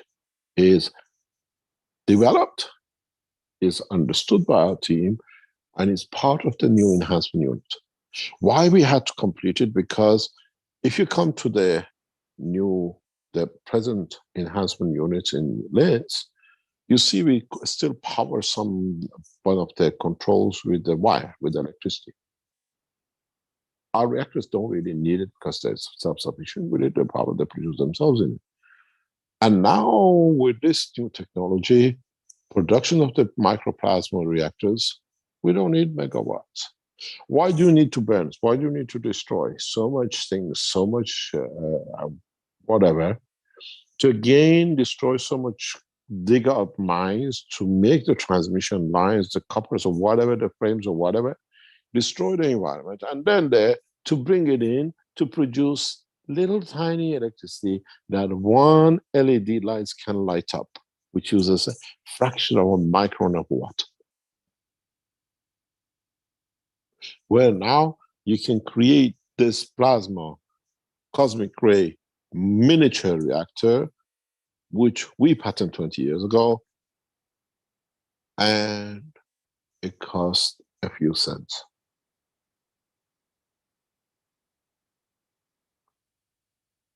Would you not have a distributor box on the table with you plug your what you call television and the rest into the little box and it gives you all the energies? Maggraph systems, with the knowledge we have today, we created, are obsolete.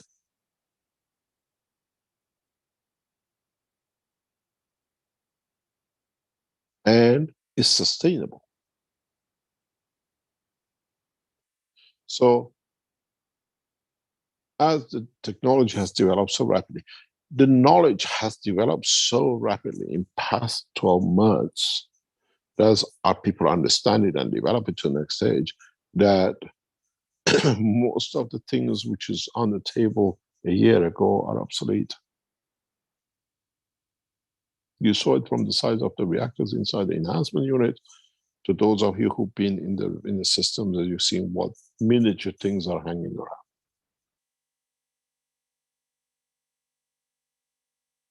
Why do we need mega power? Maybe last week or maybe last month, yes, we were talking about it.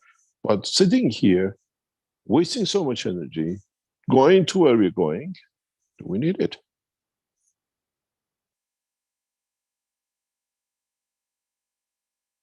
Because we put it in the pattern, 2005, 2006. Today, that pattern is reality. We have managed to get power out of the plasma without going to hundreds of thousands of degrees, the center of the sun. Fusion technology as of today is obsolete. Absolutely. Always said fusion is a dream which doesn't come true. But now interaction of the plasmatic magnetic field leading to creation of the current as a need of the man is a reality in the hand of the Keshe Foundation. We will overlook. We don't need even the way we sat yesterday in the lab looking at it. We don't even need the gas generators, which we told you. Technology has jumped in past few weeks. Would we go to the next steps? Is what our people have to understand to develop the next stage of.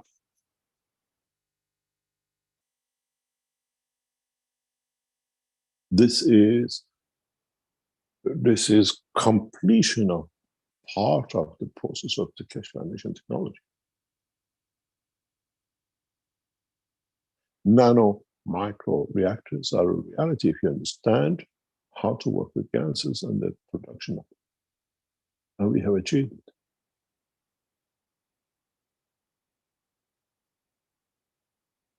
And we haven't achieved it in millivolts and little volts. We achieved it in what we can multiply to what we like.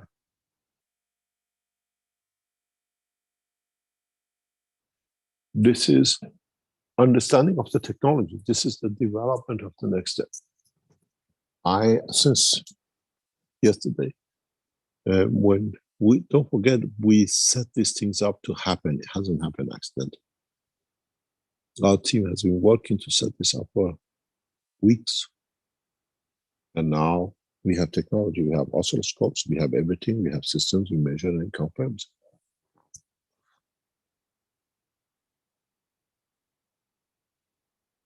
I sat yesterday watching as it was getting explained what's been achieved. I said, yes, the pattern microplasma reactors for the core battery is complete.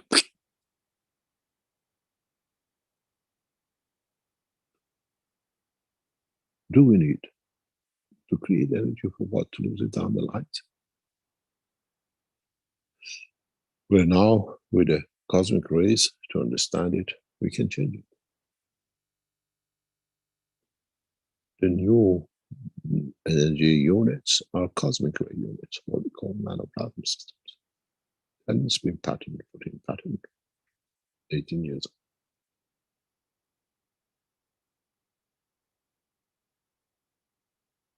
Today, for what our team has achieved and what we set up to achieve, we don't see any need for such a position.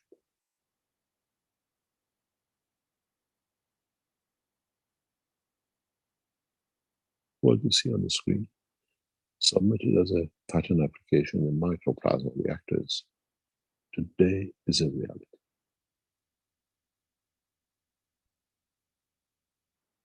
And it costs very little to do. And the way I see it in the next few years, it can be embedded in any electronics. You can embed it in what we call automotives. Don't forget, the European Community has passed a legislation by 2035, 12 years from now, 13 years from now, they cannot sell any car which uses fossil fuel. Means fuel stations will become a joke at a time of the past. In 2035, 20, maybe 40, 50, because they have to allow the cars which are now in this condition, maybe they bring conversions for them. They cannot go to any fuel station anywhere in EU to tank a fuel because it's not there. This fuel stations, the way we see it, are gone. But now the plan was to put the power stations outside the city, burn it or use a solar system or whatever, and bring the electricity to cables to new type of energy fuel stations. With what we have achieved now, today, this is obsolete too. It brings the car energy conversion system of the cars years ahead.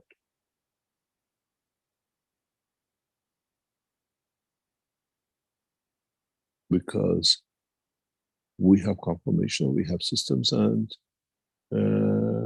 we don't have any running anything. We produce the condition of cosmic rays and gives us that energy of the universe. We just need to convert it to what we need. I said yesterday, we're done with the pumps. Because even if we have a pumps, it doesn't make any difference. And even if we have a pumps, we can't generate the power internally. With the science in past few weeks, we developed a new enhancements units to go to lanes, has lived by hundreds of years. And it's thanks to a very competent, capable team we have, and they're just working on it, developing it. And I say, I have to keep away from it because every time I go there, I change things, and then but they have to understand where the change comes from. Even the process of understanding the conversion, it will take a long time for our people to understand. And we are in that process. We've done the microplasma reactors, our reality, and in the hand of the Keshe Foundation today, because we literally see it, we have it, we operate within it. Don't look for mega power stations. Now I think we're going to go into very micro and macro different directions.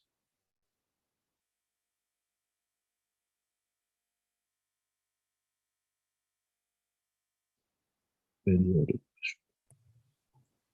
Okay, thank you.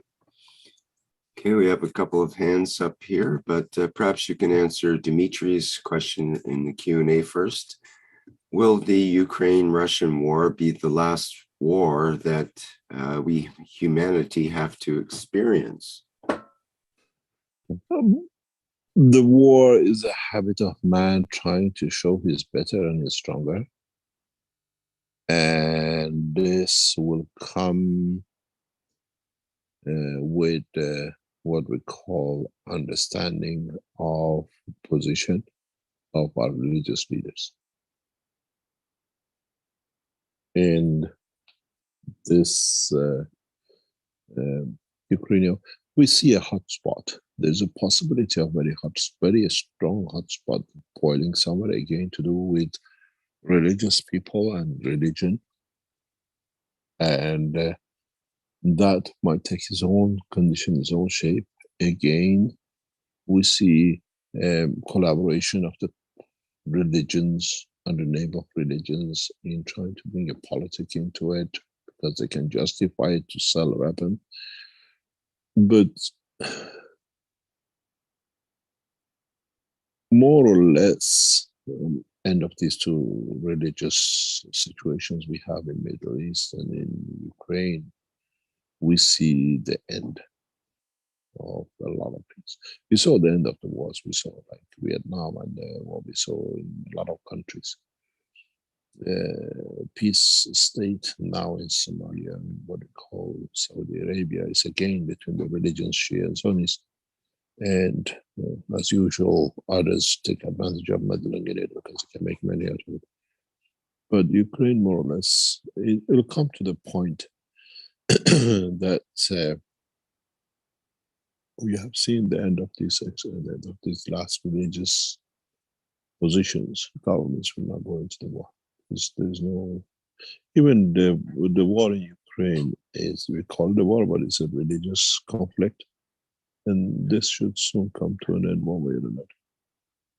And we see an end in the situation in Iran, again, to religion and the freedom of the religion.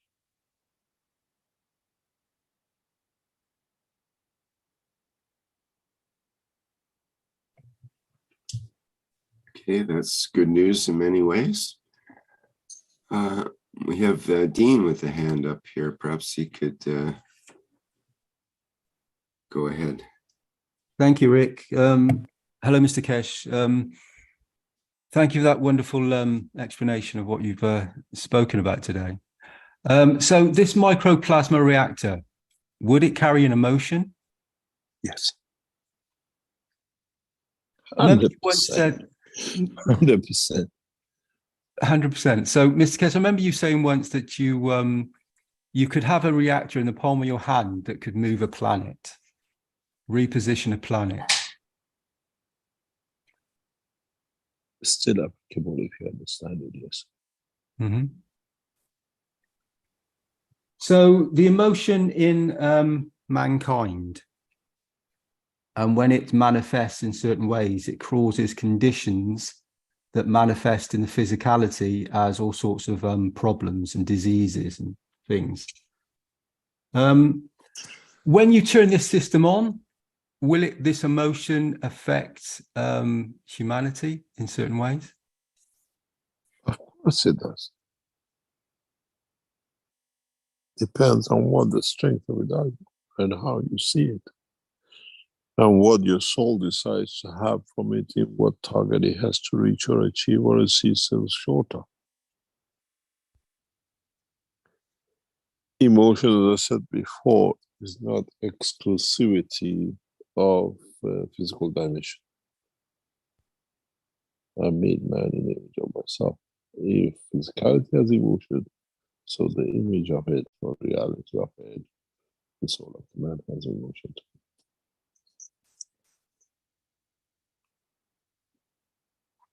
I noticed today, Mr. Kesh, that as usual, when you were speaking, and you've spoken about before, lots of birds started turning up outside my vicinity of where I am right now. And I always know that you have a presence, a physical strength that a field strength that is present and around us in each and every moment. So so the birds themselves, Mr. Kesh, you spoke about earlier on, going to the sun, and people are needing the energy of the sun and taking certain positions around the planet. So would this explain why birds have a migration and they move from one place to another? Are they following this field strength? Partially, yes, partially the way they go for the survival extension of the soul. But something very interesting is when the birds fly, we have birds which stay locally, with the birds which fly from one continent, one place to another, immigration. They're at a higher altitude. Do they absorb a different field strength? Do they work on their geo-cosmic rays? I give you a very, very interesting point that I know the answer, but I'll leave it to you to decide. We have birds on this planet which go from one place to another. Do we have the same kind of, in bracket, birds which travel between galaxies and universes? Bird being free, unconditioned connection. And so, yes, they do. When you go to places, you see it, you've done. A lot of people who use gases see a lot of birds. We had this problem in the Mongolia. Manglin is here, she can tell you that when we used the ganses in the experimental trial, the farmers in the farm were complaining they never seen so much birds are coming and eating the seeds, because our harvest was completed days before the rest of the harvest, which wasn't using the gases. So the birds know they were coming. And after even eating so much, as I said before, we still had an increase in production. And they feel the fields.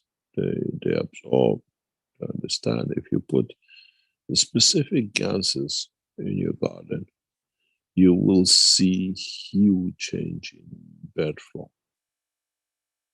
How they flew in and how they flow in and how they go, and you see the change. Because you create a connection. We've seen this many, many times. So, Mr. Kesh, when the seeds, if they go through a plasmatic condition of being in contact with the ganses, they get a different field strength. They get elevated, and then the birds take this elevation, and then they migrate and take it to another position. How does that work? So you spoke about birds from the galaxies and universes. Obviously, there will be. How does that happen in micro to macro? So if a soul comes from a galaxy and then comes to a planet, does it become the totality of the planet? Because it has to become very much smaller. Because if a soul can be a galaxy or a universe, how does it condense itself to then be a planet or a man or a cell? How does that operate? It's a dimension of the field compactness, how you compact it, to what size. We goes back to always said, I think it's one of Rick's favorite things. One atom of hydrogen can cover the whole of the solar system. It depends what room you give it and what you allow the fields of it to be.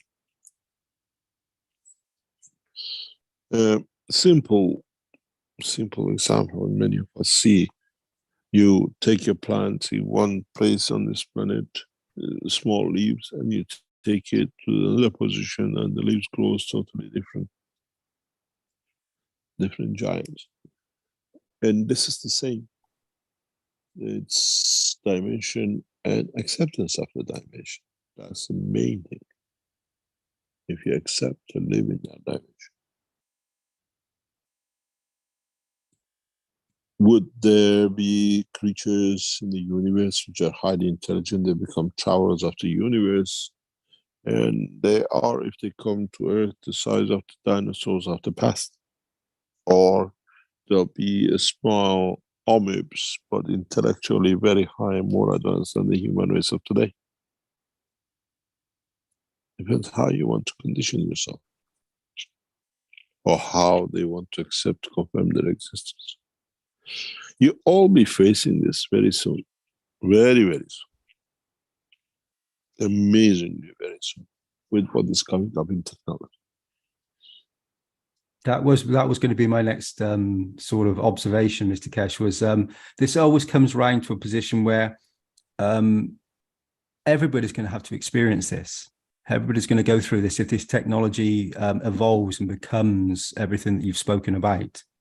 So this position will be as one cell in our body or one cell of the planet, the whole of humanity will have to accept and go through this transmutation. It's not acceptance. We make it so available that it goes through it. We have brought something very intriguing with all of you, and I've said that before. Any of you who have produced gases, any of you, even you produce gas and you left the Keshe Foundation, left it on the shelf, in a very short time become part of our process. And Any of you who took a sip of Ganses for different reasons, or washed yourself, or accidentally fell on you, or you dropped it and it touched you, soon you understand how you have become part of this process. You know, I explained that before, that the prince who thought he's a cow and he wanted to be killed, to be slaughtered, and the physician came and put the rope on his neck and pinned it to the floor. And he said, "You're too skinny, I have to feed you till you mature, then I slaughter you." And the guy stopped eating. And then he said, "Why have I got this noose around my neck?" We are in that stage with human race. We have put a noose, we tied it down, we are feeding it till it becomes wise. And we're in that position. And very soon we'll take the noose off. Interesting moments to follow, Mr. Kesh. From what I've seen in past few days and past few weeks, what is coming out of our development side, I said to our knowledge seekers, our team, once I complete this cycle and we go exactly where we want, because our people have to understand it, and then it's done, we release it freely to humanity. I have enough to live and I have enough to survive. But we bring it to be, that's our target, that every man is benefited by it. It doesn't become just the knowledge seekers have this knowledge. It has to be the position of every man of this. And part of this, what a lot of you helped us, was to set that up, but apparently mankind is not ready for it. There's no time. And the way we did with teaching you how to make Ganses, teach you how to make magravs and other things, will make it free for every man to have access to microplasma systems, to have access to systems which they can elevate their souls. Don't forget, when we talk about the microplasma, you still look at the electricity, if you can have your power running. When we talk this microplasma system, is this cosmic rays that you can use to elevate your soul. You look at your matter side, you look at the essence of the creation to be elevated. And you can feed the soul, and the soul feeds the physicality that does not need to kill. And does not go in the back of the ATM machines to catch money, because he has everything, he gets what he needs. So will this elevate the planet as well, Mr. Kesh? We elevate the universe, forget about the planet. In a way, it's a recycling garbage machine.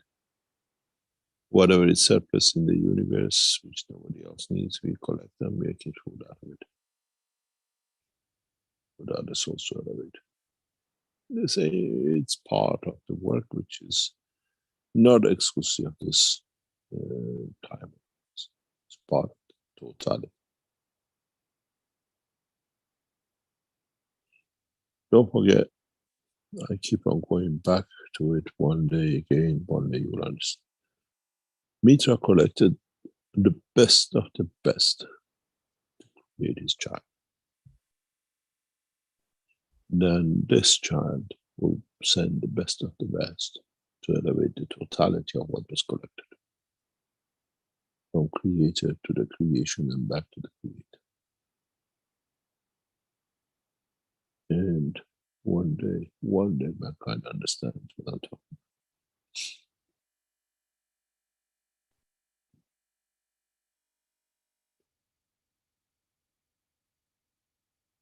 I'm just looking at the core now, Mr. Kesh, on this microplasma reactor, and it's black and white on the screen.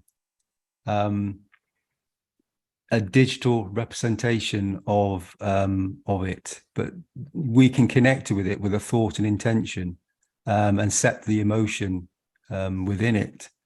So the physicality part of it can then recreate exactly the technology that you are putting forward to humanity.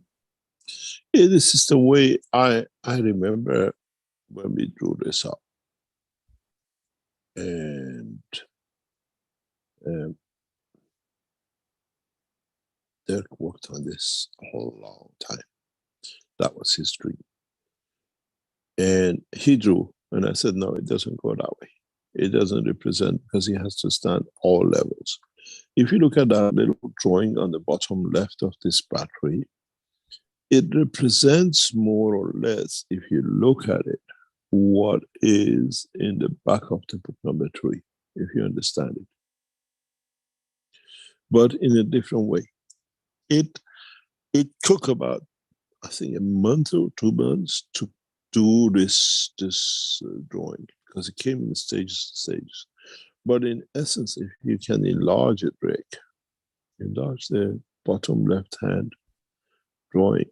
The right-hand drawing, the battery has a physical dimension to it, because that's what people understand. The bottom left manifests the plasma. If it can be expanded, and you can see it. And the totality of the essence is layering as a plasma layering, not layering as a matter state as you have a balls. And if you look at it right in the center, it says plasma.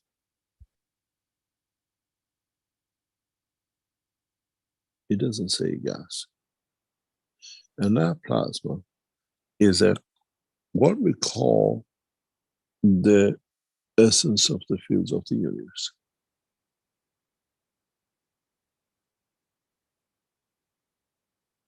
Now, maybe after 20 years, you see those words, and it makes a sense. It makes what we call understanding of it.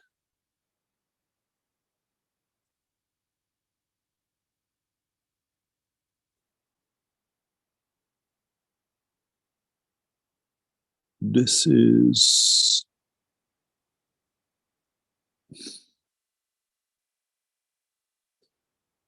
part of the technology which will be opened up gradually.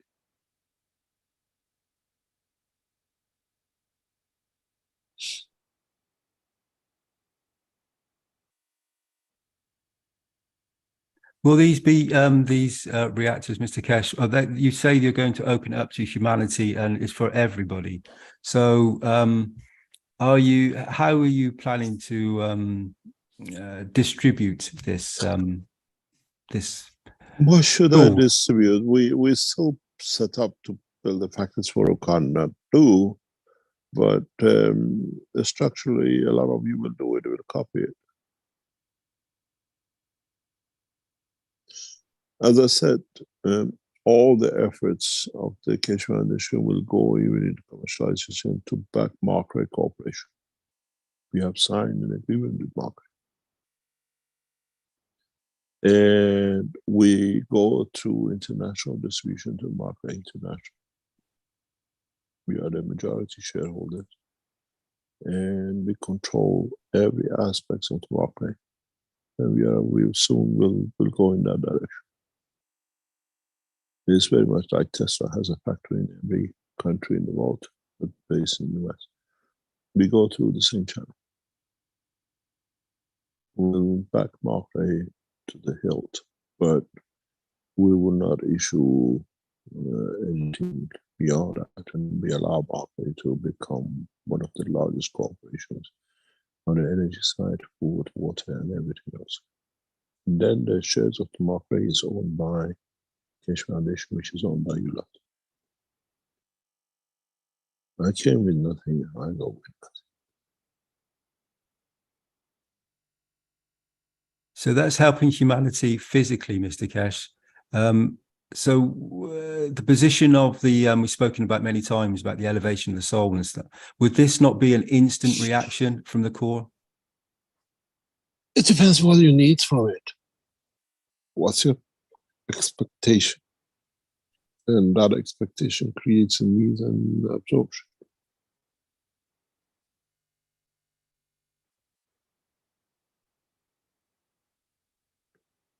what is the expectation from Depends on the individual. your viewpoint? From your viewpoint, I have no expectation because somehow things are set to be done. We are just actors in a big theater.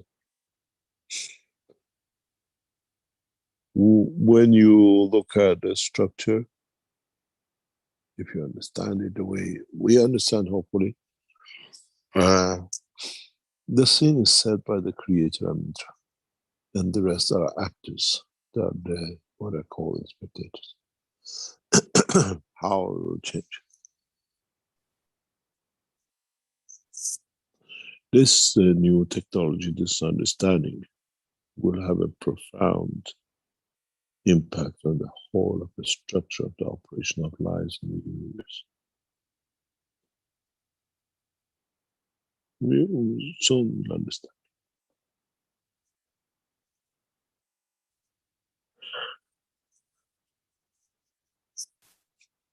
You waited, as I said, for UFOs to understand how they go.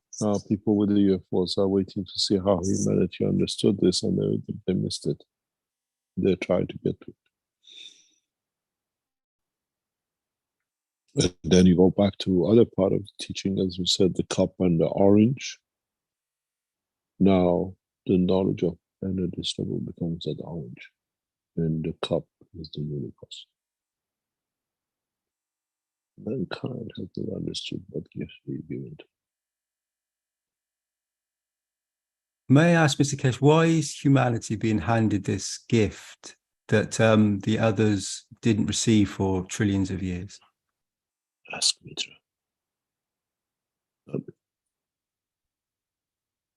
And ask the child when the time. And do we ask Mitra through our thoughts? Depends where you look for it.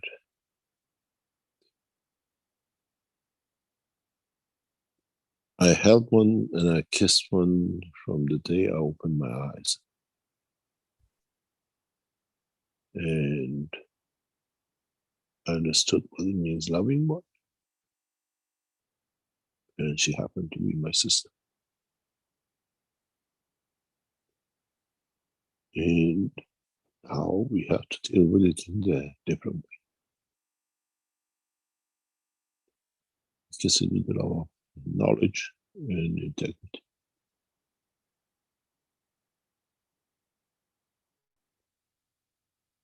We respect it the same.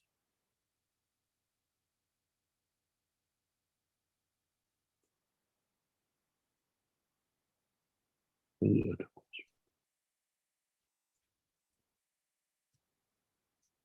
The sun's starting to shine very brightly, Mr. Kesh. Thank you for taking my Okay. questions. Very beautiful. Thank you. Thank you very much. Thank you, Mr. Kesh.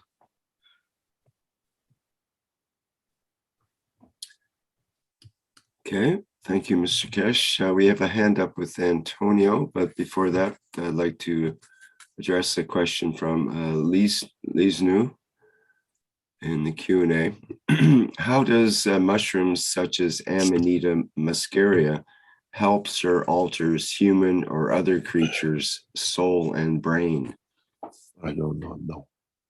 I don't take mushrooms.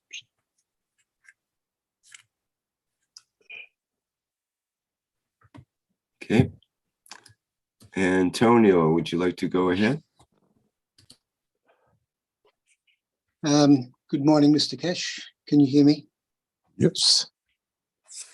From Antonio from Australia. Question on the satellite system. Do we? Can you just hold on 1 second? I'm going to lose power on my unit. I have to switch. 1 second, please.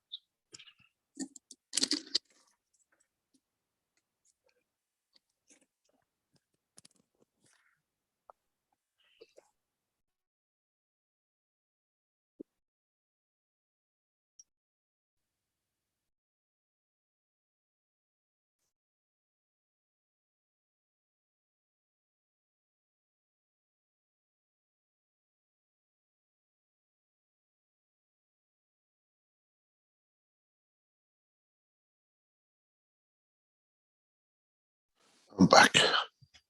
Yep.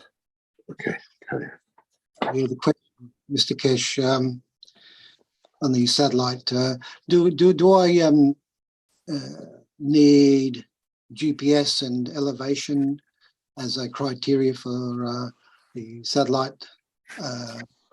No, the mobile. Sorry, the mobile. I'm getting confused now. I'm looking at both systems. The mobile system, yeah. We will be running a test on the mobiles. We have set the things out. To set the mobile up, we have a procedure we have to follow, and the first person we are putting through this, we have started a procedure for that in a very physical way. And then we go back to other mobile, see how it works and how we transmit you across. Yeah, okay. Yep. That and the satellite. How does that? Yeah, just not just wondering how is there like a group of people connecting together? It's like what I call, a Zoom call like now. It's hundreds of you in it. Yeah. It'll be very much. We tested this with Rick a few weeks ago, if you remember. Yeah. That is a prelude to, and then if you remember with a session we came live in, and many of you were there. We did the transportation back and forth with. Yeah. This is, we've done a lot of tests, a lot of things happening.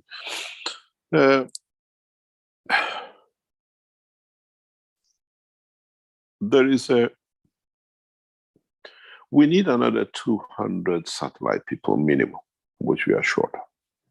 Yeah. If we get 200 more people, it makes it easier to operate.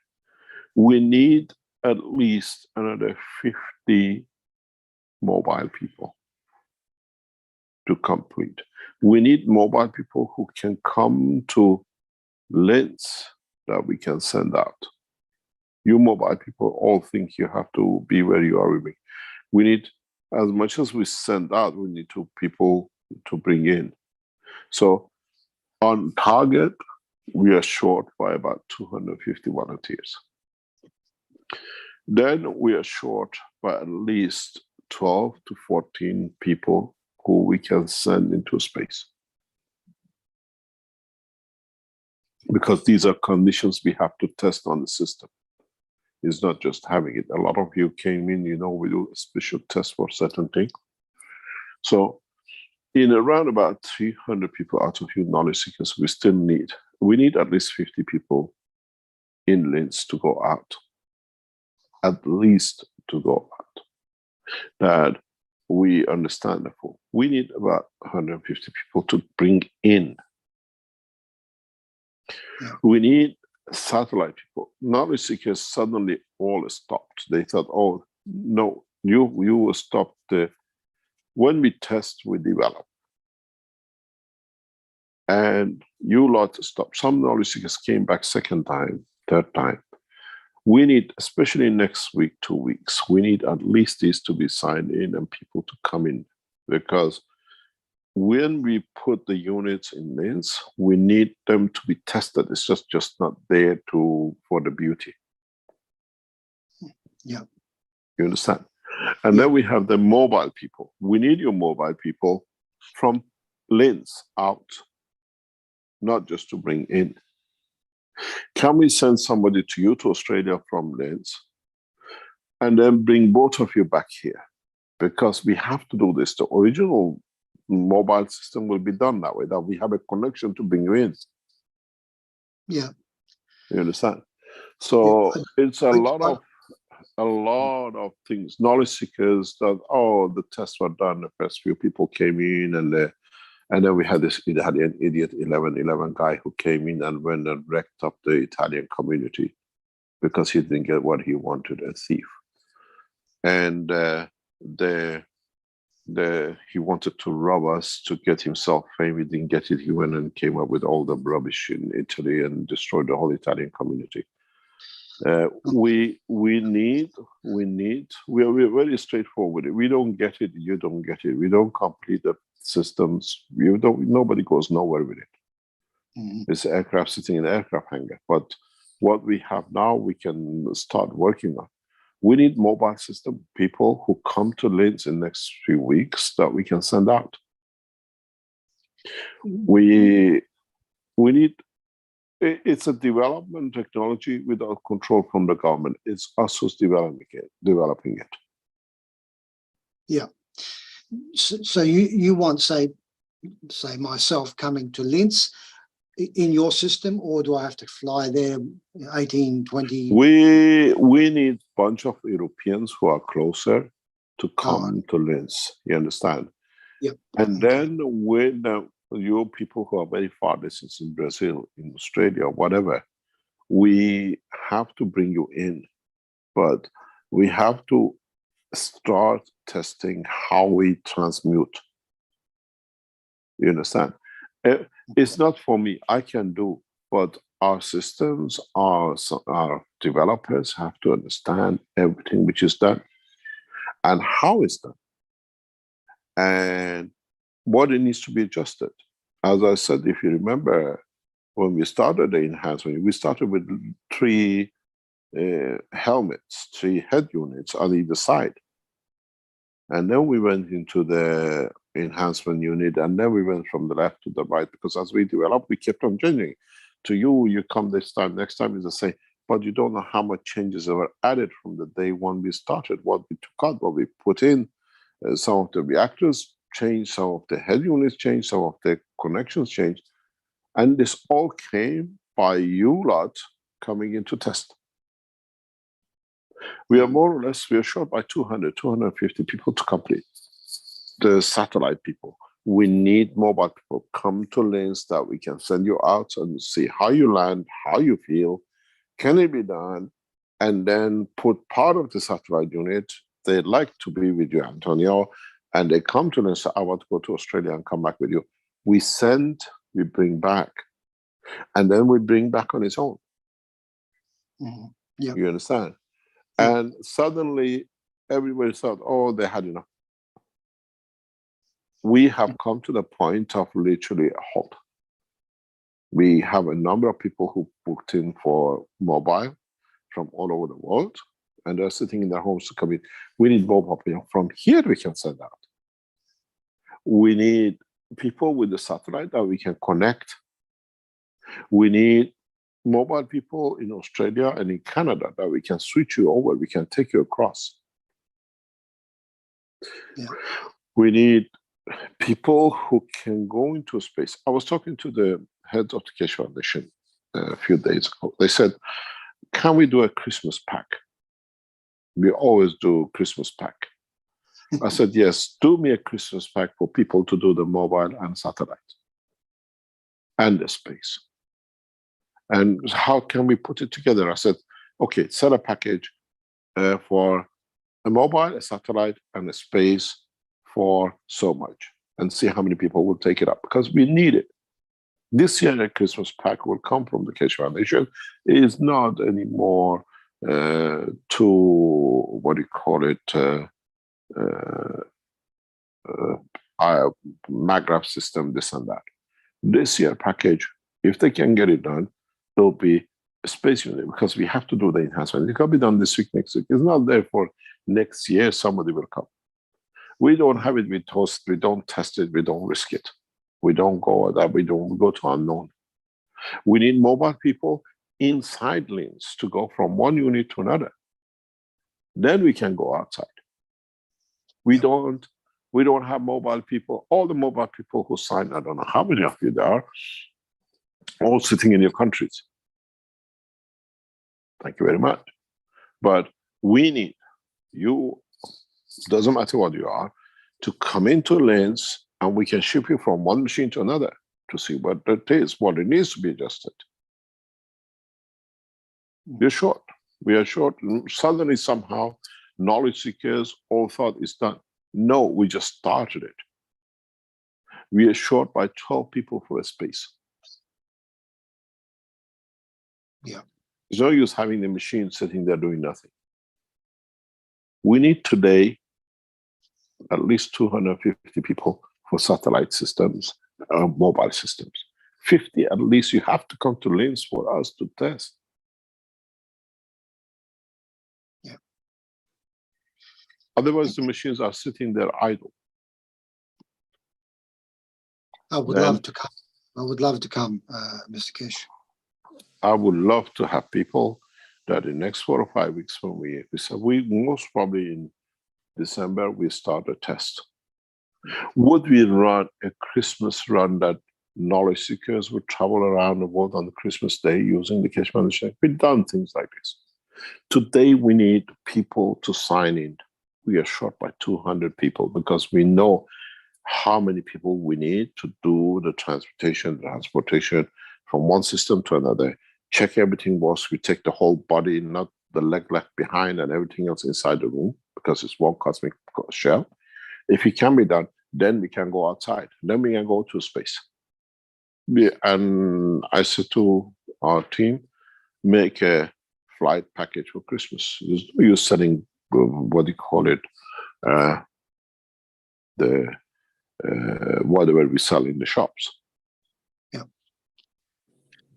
Come in, do it. We do a satellite, we do a thing in a package. It has to be done. Don't wait for the Christmas pack. Come in, sign that we know we can plan. Otherwise, it comes to a halt. And then you tell us, oh, we became yes, but we have lost the number of people who come in now for the next cycle of the new systems. We finished with all the tests with the present system is finished. We had the last guy last week. And that was actually, I enjoyed the last guy more than it because it was maturity of everything we wanted to do. And now we need people to start signing in for December to start testing the flight systems, the new transportation system that we can send you out to bring it back in. Can we send you out for Christmas to North Pole to see the Santa Claus, or what they call it, the Father Christmas? I don't know. We need to. If we don't get it, we cannot do it. And we are short. We are definitely short. Now that we have come to this point, we need knowledge seekers to come back in onto the side this week because we cannot plan if we don't get it. And I was doing a full calculation because we have to check on the emotion, what goes, what things move. We need 200 more people into LINS, 50 of them at least.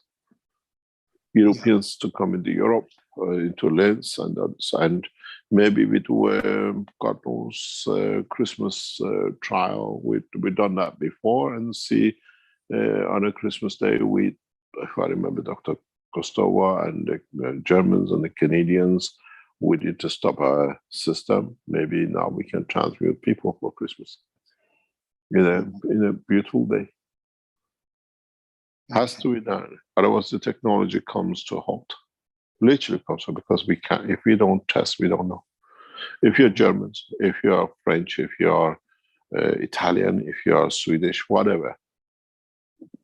This week, today, sign in because we need it. Now what I've seen in the lab, we need to do it. Yeah. I mean, put it this way: we can put out people with cancer and with Alzheimer's to go to the German and test it there. It'll be hundreds. But we need this to be done. This needs to be done. So we say if you have a Parkinson, you get the flight package, what do you call it, free. If you go to the clinic in Germany and you pay tens of thousands of euros for it, and if they can accept you. Don't work that way.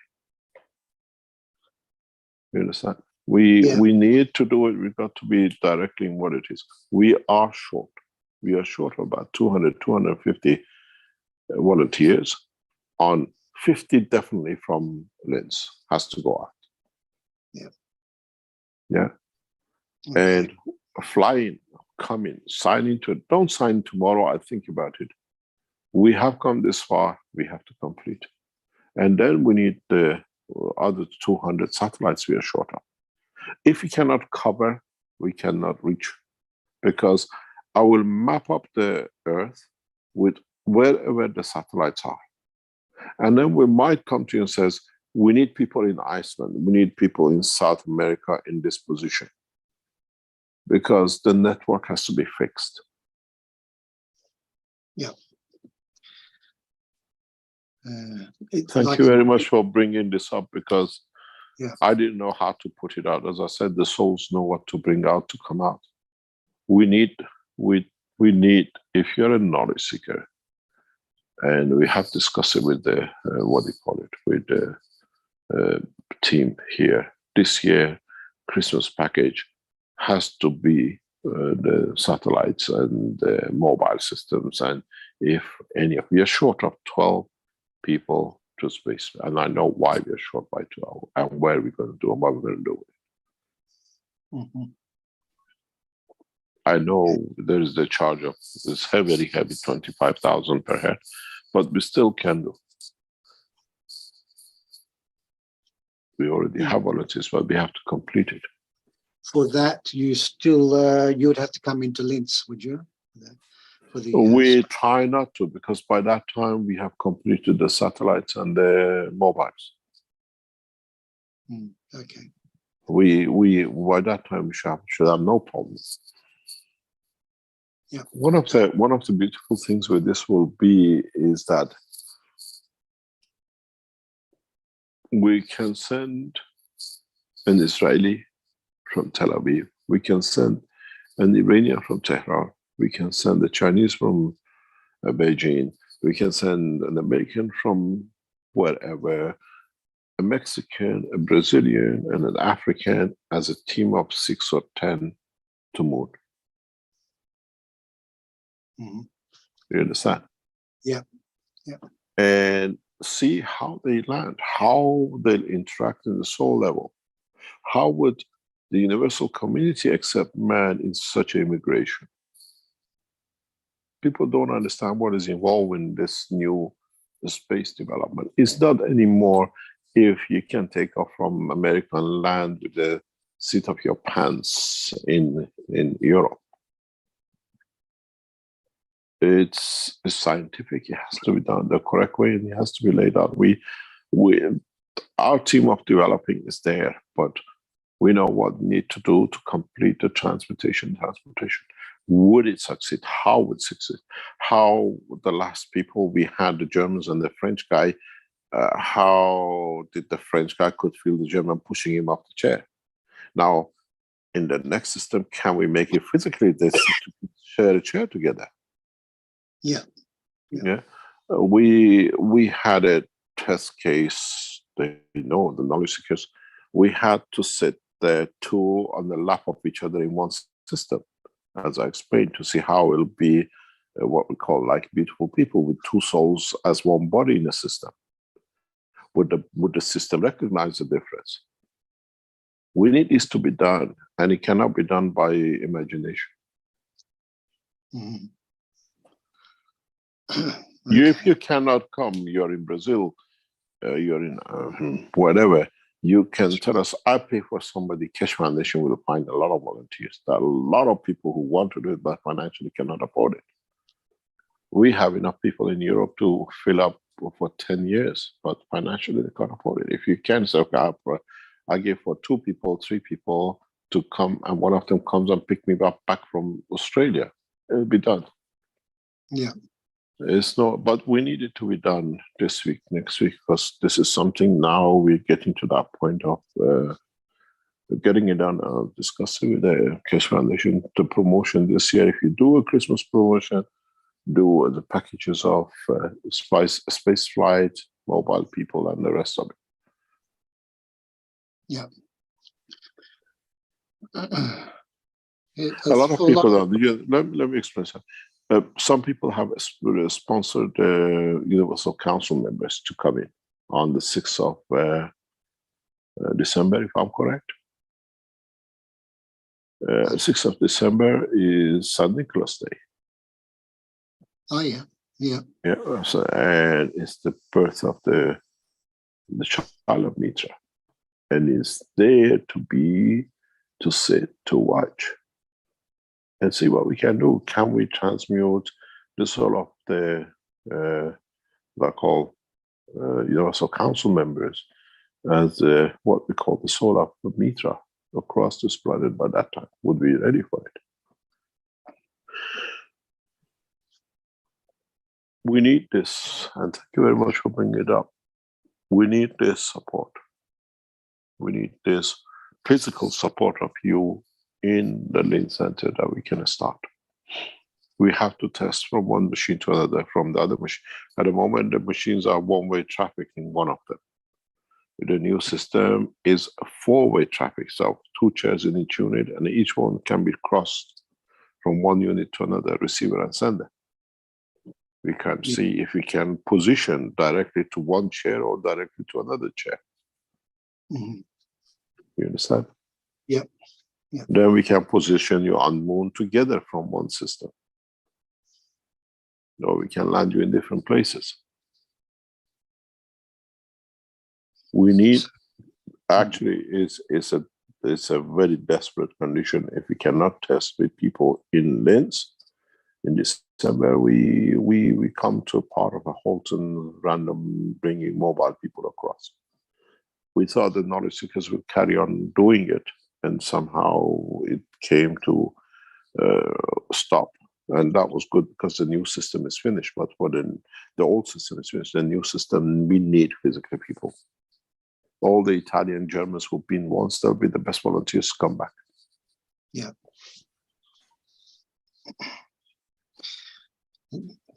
I'm Italian, but I hope not to give you any trouble.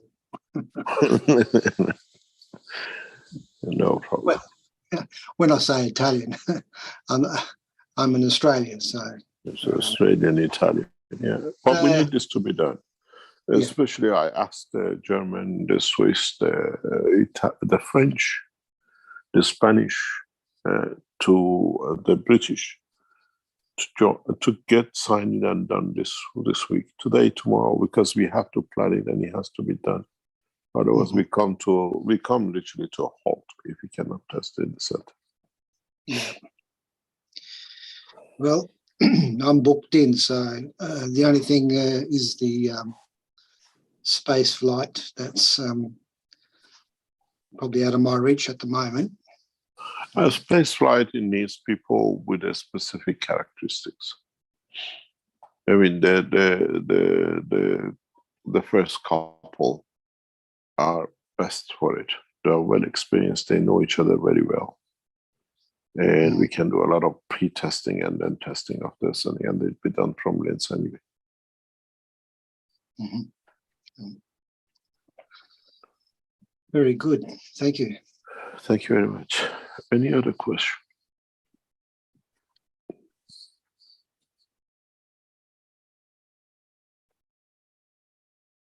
Yes, we got Jalal with a hand up here. Let's hear from him.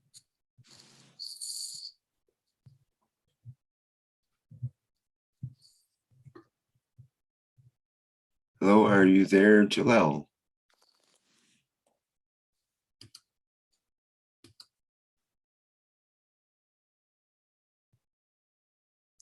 Well, he may be busy at this moment.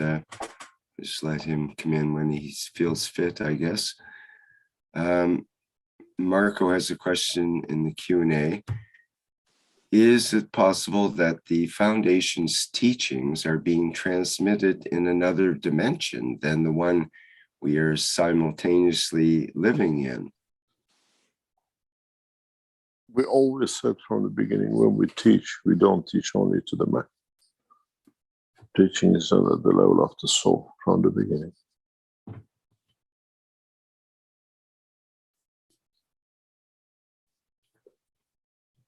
You hear it in the voice of the man, but the others understand the way as you dream, go somewhere, they listen and hear through the elevation of the soul knowledge.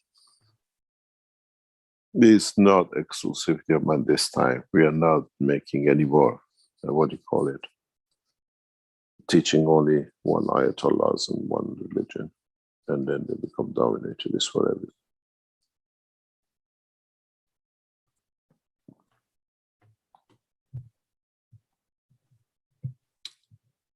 Okay, question in the live stream from you. If a plasma needs to have at least 2 magnetic fields to be created, does that mean that there are 2 creators? And if so, does the creator have a partner too? Called Mitra. Mitra.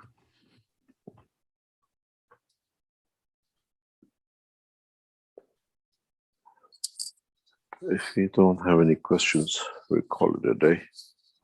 And let's see what we can gather and what we can bring in.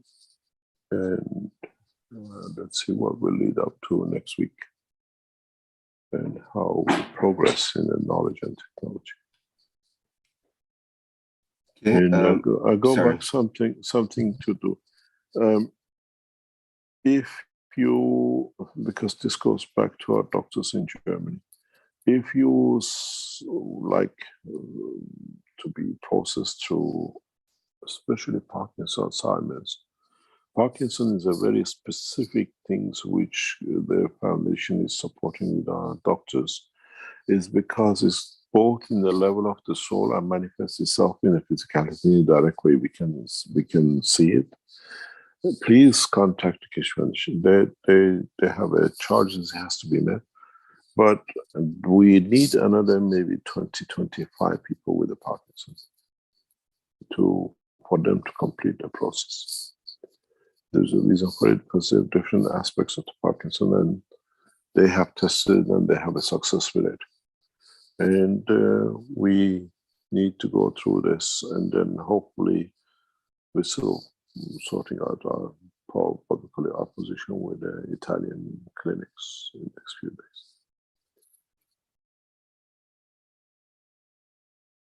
Any other question? Or shall we call it a day? Or Jalal Fatih? Mr. Keshe, it's Dean here again. Sorry, Rick, may I ask you a question? Yes, carry on. So, after what you've just said, you've just spoken about, if this position takes place and you get enough souls or you get people to come in to the center, will this have a direct emotional effect upon humanity? Will it? How will it develop? What? If this position takes place, where you position? get enough people to come forward and you Yeah. Over Christmas, how will this affect the emotion of humanity? How will this reposition? The reposition brings different confidence to the society. People see a different angle to life. Will change overnight the whole what we call persona of life on this planet. You got to remember, I mean, you personally will be there seeing one going from one to another unit and recording it and broadcasting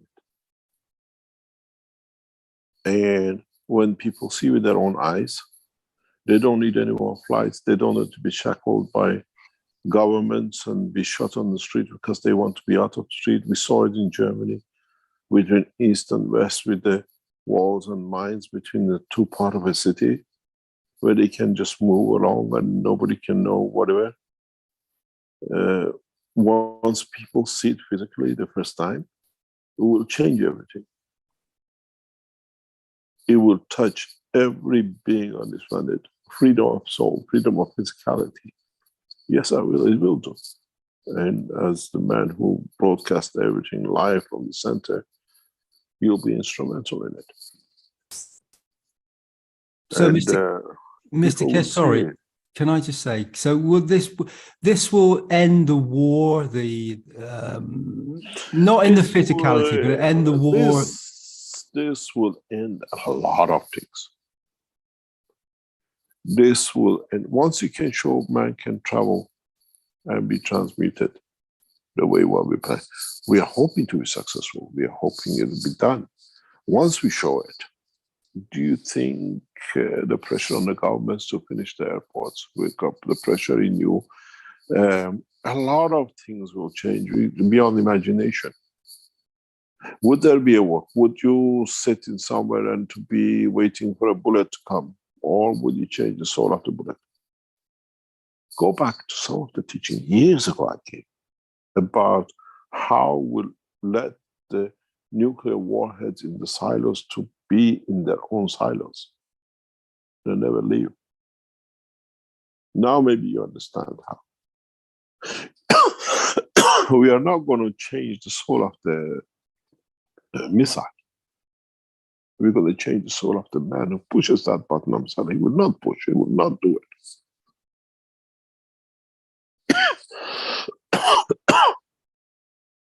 Once you can visually show what you interviewed a lot of people coming out of that room in the past 2 or 3 months.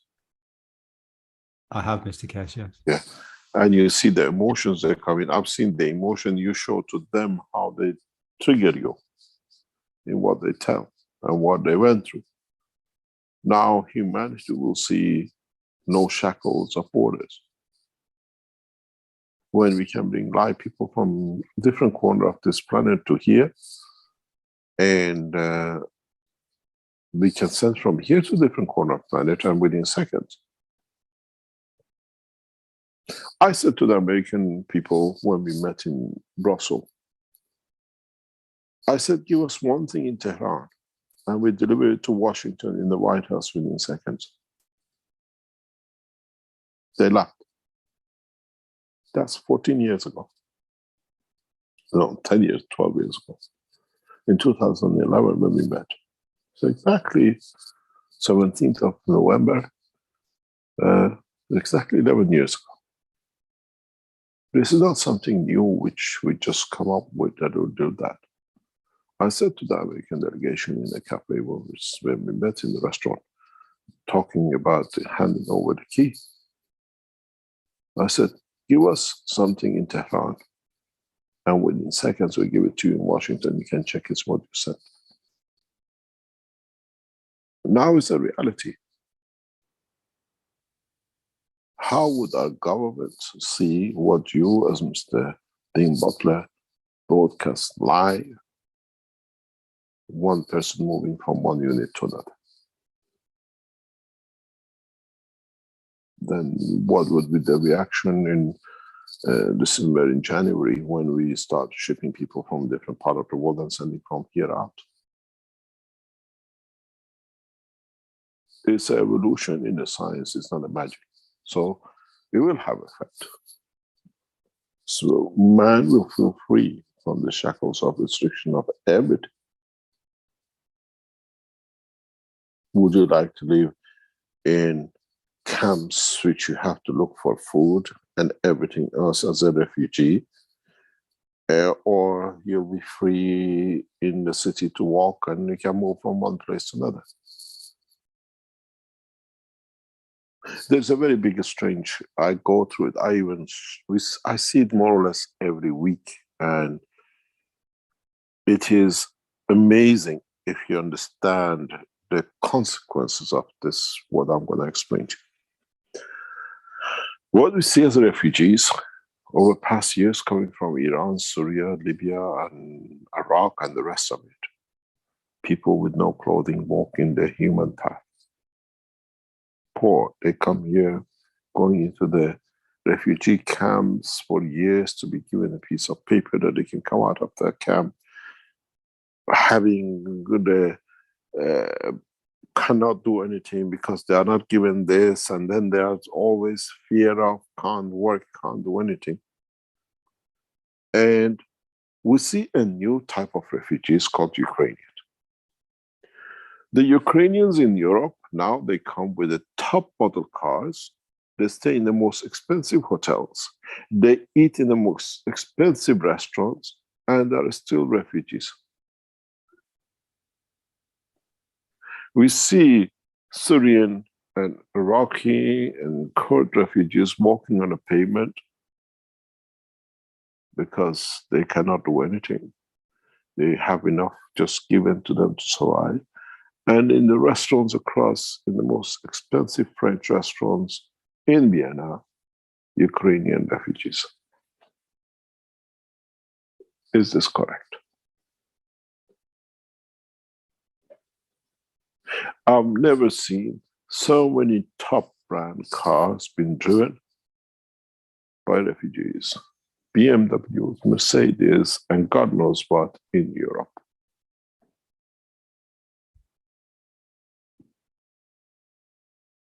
Do we need to have this status?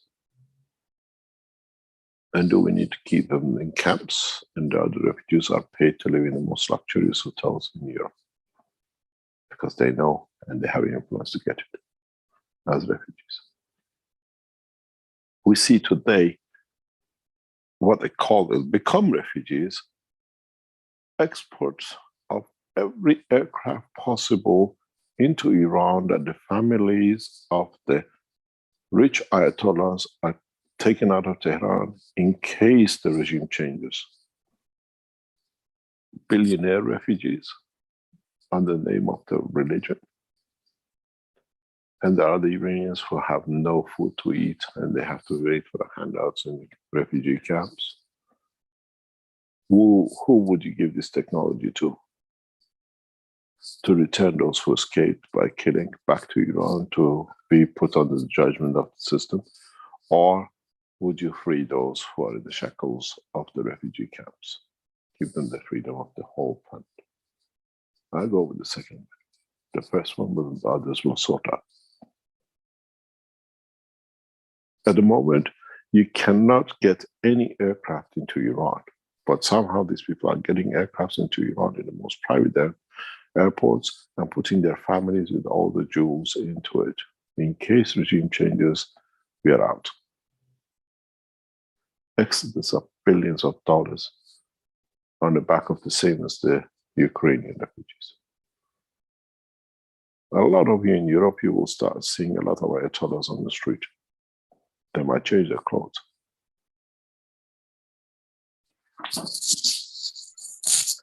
So what do we do? How do we do it? We have to bring the change.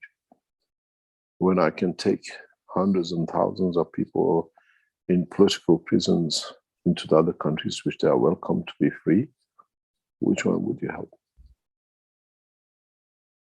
Should be a woman who wears to be free, imprisoned and raped, and then the bullet into her head. In the name of, I'll go for freeing those with these systems. That's why we want to test so fast. You do not understand what we see. I saw a video sent to me. I get huge amount of videos sent out of Iran, and some of them is devastating.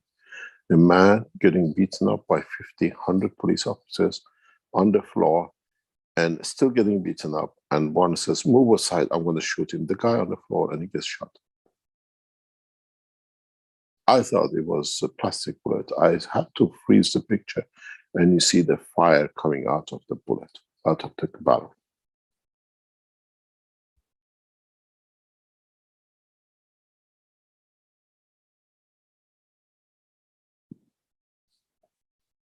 Mr. Kesh, what you've just spoken about, that's bringing forward many things. The image on the screen reflects a different reality.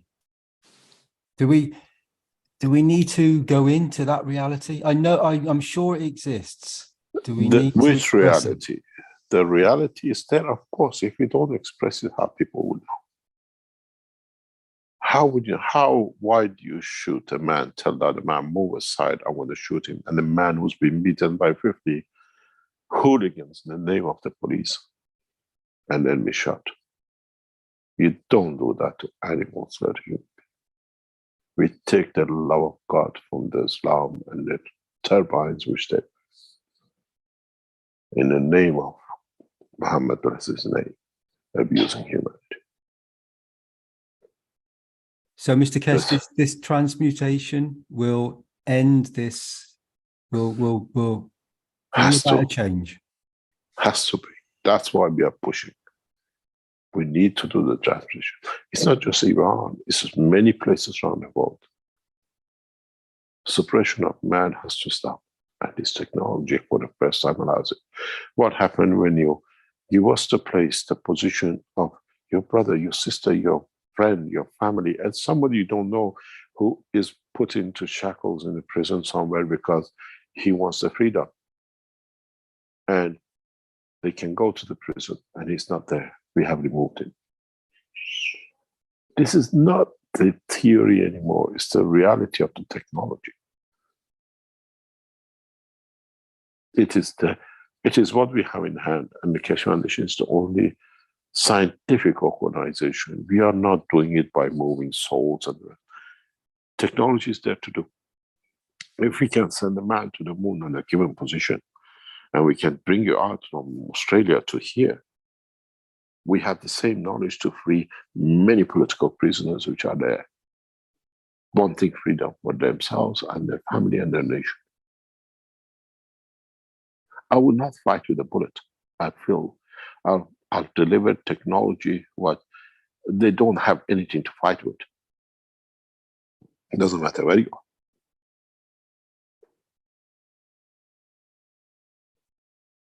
A man has to be free, and we have the knowledge to do it. We don't need to march on the street to be shot at. We need to march the space of the universe to enjoy. If Christ could get himself off the cross, the knowledge is here to get every man which has been put on the shackles and get beaten up. Young girls at the age of 14, 15 get raped, and then because they cannot shoot a virgin girl, you cannot kill, but the godforsaken name of which religion, and then they rape them, and then they can shoot them because they went on the street to want freedom. Our job with this technology is to take them out. And then the same to bring their leaders into justice. And we need to complete the enhancement units. It's not just for flight, there's more behind it. Political prisoners, abused prisoners, those in psychiatric hospitals shackled as beautiful people.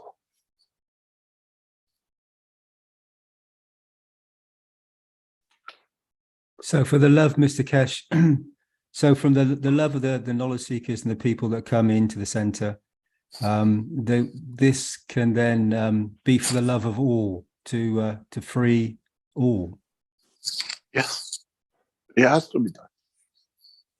We are at the verge of a breakthrough in science, and we have proven it. It's not theory. You've been there, you've seen it. Yeah, I felt the feels there, Mr. Keshe, many times. For love of God, why a man with no sense and turbine calling himself Ayatollah allows others to be killed for him to be empowered to this? Muhammad said, don't touch Iran. They're already religious. They already have the religion of themselves. Why makes a man of turbine to kill more Iranian in the name of the same religion? We take the love of God from your names of Ayatollahs, let alone your children.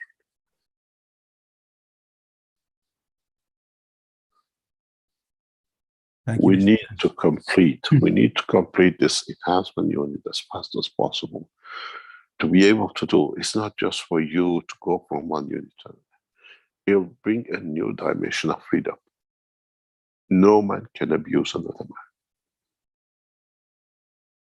No man can put a 14-year-old on the bed to be raped by 10 Sepah and revolutionary guards because she's virgin, she cannot be, and then put a bullet in her head.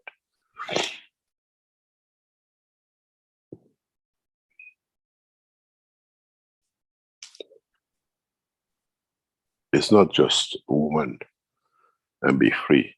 It's humanity has to be free from the shackle of these abuses. And now we have a technology to do it.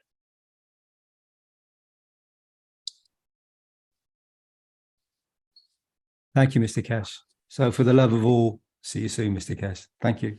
Hopefully. See you soon. Thank you very much. Thank you, Dean. You move away. I won't like to dump here. Hi, Jalal. How are you? Hi, Mr. Cash. How are you? Still good. Thanks God, Mr. Cash. Mr. Cash, you brought one topic here, and unfortunately, you said it only one time. So can you please open it a little bit more? And that is the aura of the man. The aura of the man is the interaction of the fields of the gases of body of the man with its environment. Up to now, we didn't know what aura is. Now we know that the body of man is made of gases, is a dynamic plasma. So in the interaction with each other and the atmosphere, like the earth and the sun, create a field interaction. We call it aura. So now we know this. Well, now we can interact with this aura and allow what goes in and what comes out. We can feed the cells of the body of the man through the aura, but this is too complicated. You can work through the soul and feed the soul, and the soul, which is led to the creation of these gases and their position, what we call kidney or whatever, let that do it. Instead of dealing with millions of cells and rays, you feed one station which has control over the rest. And that's why we feed through the soul. And that soul feeding creates a different aura. Man will see a different aura once you start feeding through the soul than trying to interact with at the moment as you see the interaction of the field. Is the soul of the... Let me explain to you something very, maybe some of you will understand. When you deal with the soul of the prophet, when you deal with it, when you see people, the holy people, in a white or golden color, it's not their body anymore. You're actually interacting with the field of their soul, because that's what we do in the system. We embediment it in, because it's the soul which interacts. This is why I always said the Universal Council members will be known by their soul, because they shine. They are in that position as the prophet of the past. And we'll see it. You will feel it, you understand it. So when we talk about the aura, we talk aura of the soul, or we talk about aura of physicality. If you see a light around the man as embedded in it, you see the light of his soul. This is what we said in the systems. People say they feel they're in a cocoon, because the soul has expanded, but it hasn't become to be interactive with his environment. But it exists. It is because we need a man looking inside from himself. It's not from outside to look in. And when you see the man walking, we all have an aura. You go take the close touch to a skin, and you see the other one feels. Because that's the interaction of the aura. The fields of the, because we never knew our body is made of gases, plasmodynamic. That's all. And this is the line of communication? Yes, it can be. How do you touch your child and she feels love?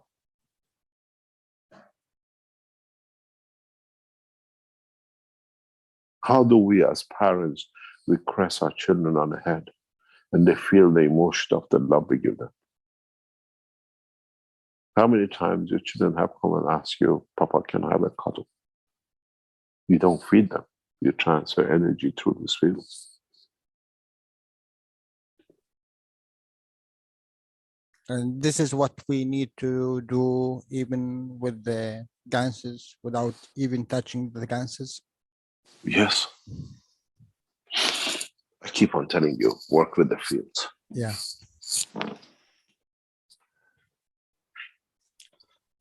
Thank you very much, Mr. Cash. Thank you very much. Rick, let's call it a day. Yes, indeed. Thank you very much. Ruthie had a last question. If the mobile test needs a visa, she put her hand up, but she has also to had that be indicated. the authorization of your government. Yes. Has to be done. We are not breaking laws. We have actually drafted the letters to go to the Austrian Prime, Foreign Office and Foreign Secretary for this purpose this week. Because when we are ready, we can say, we can't say we wait. When we are ready now, we are ready to go. Documentation is already started. Thank you very much, Rick.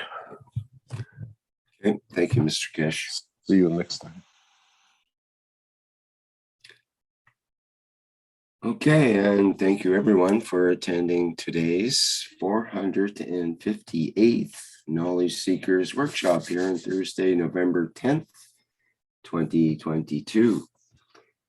Our next public teaching workshop is the public meeting for testimonials, which comes up on Monday, November 14th.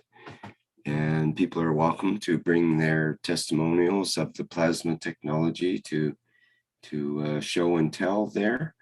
And we'll have a long list of testimonials from the Brazilian community as well to show and talk about. And so we look forward to that. That starts at 8 p.m.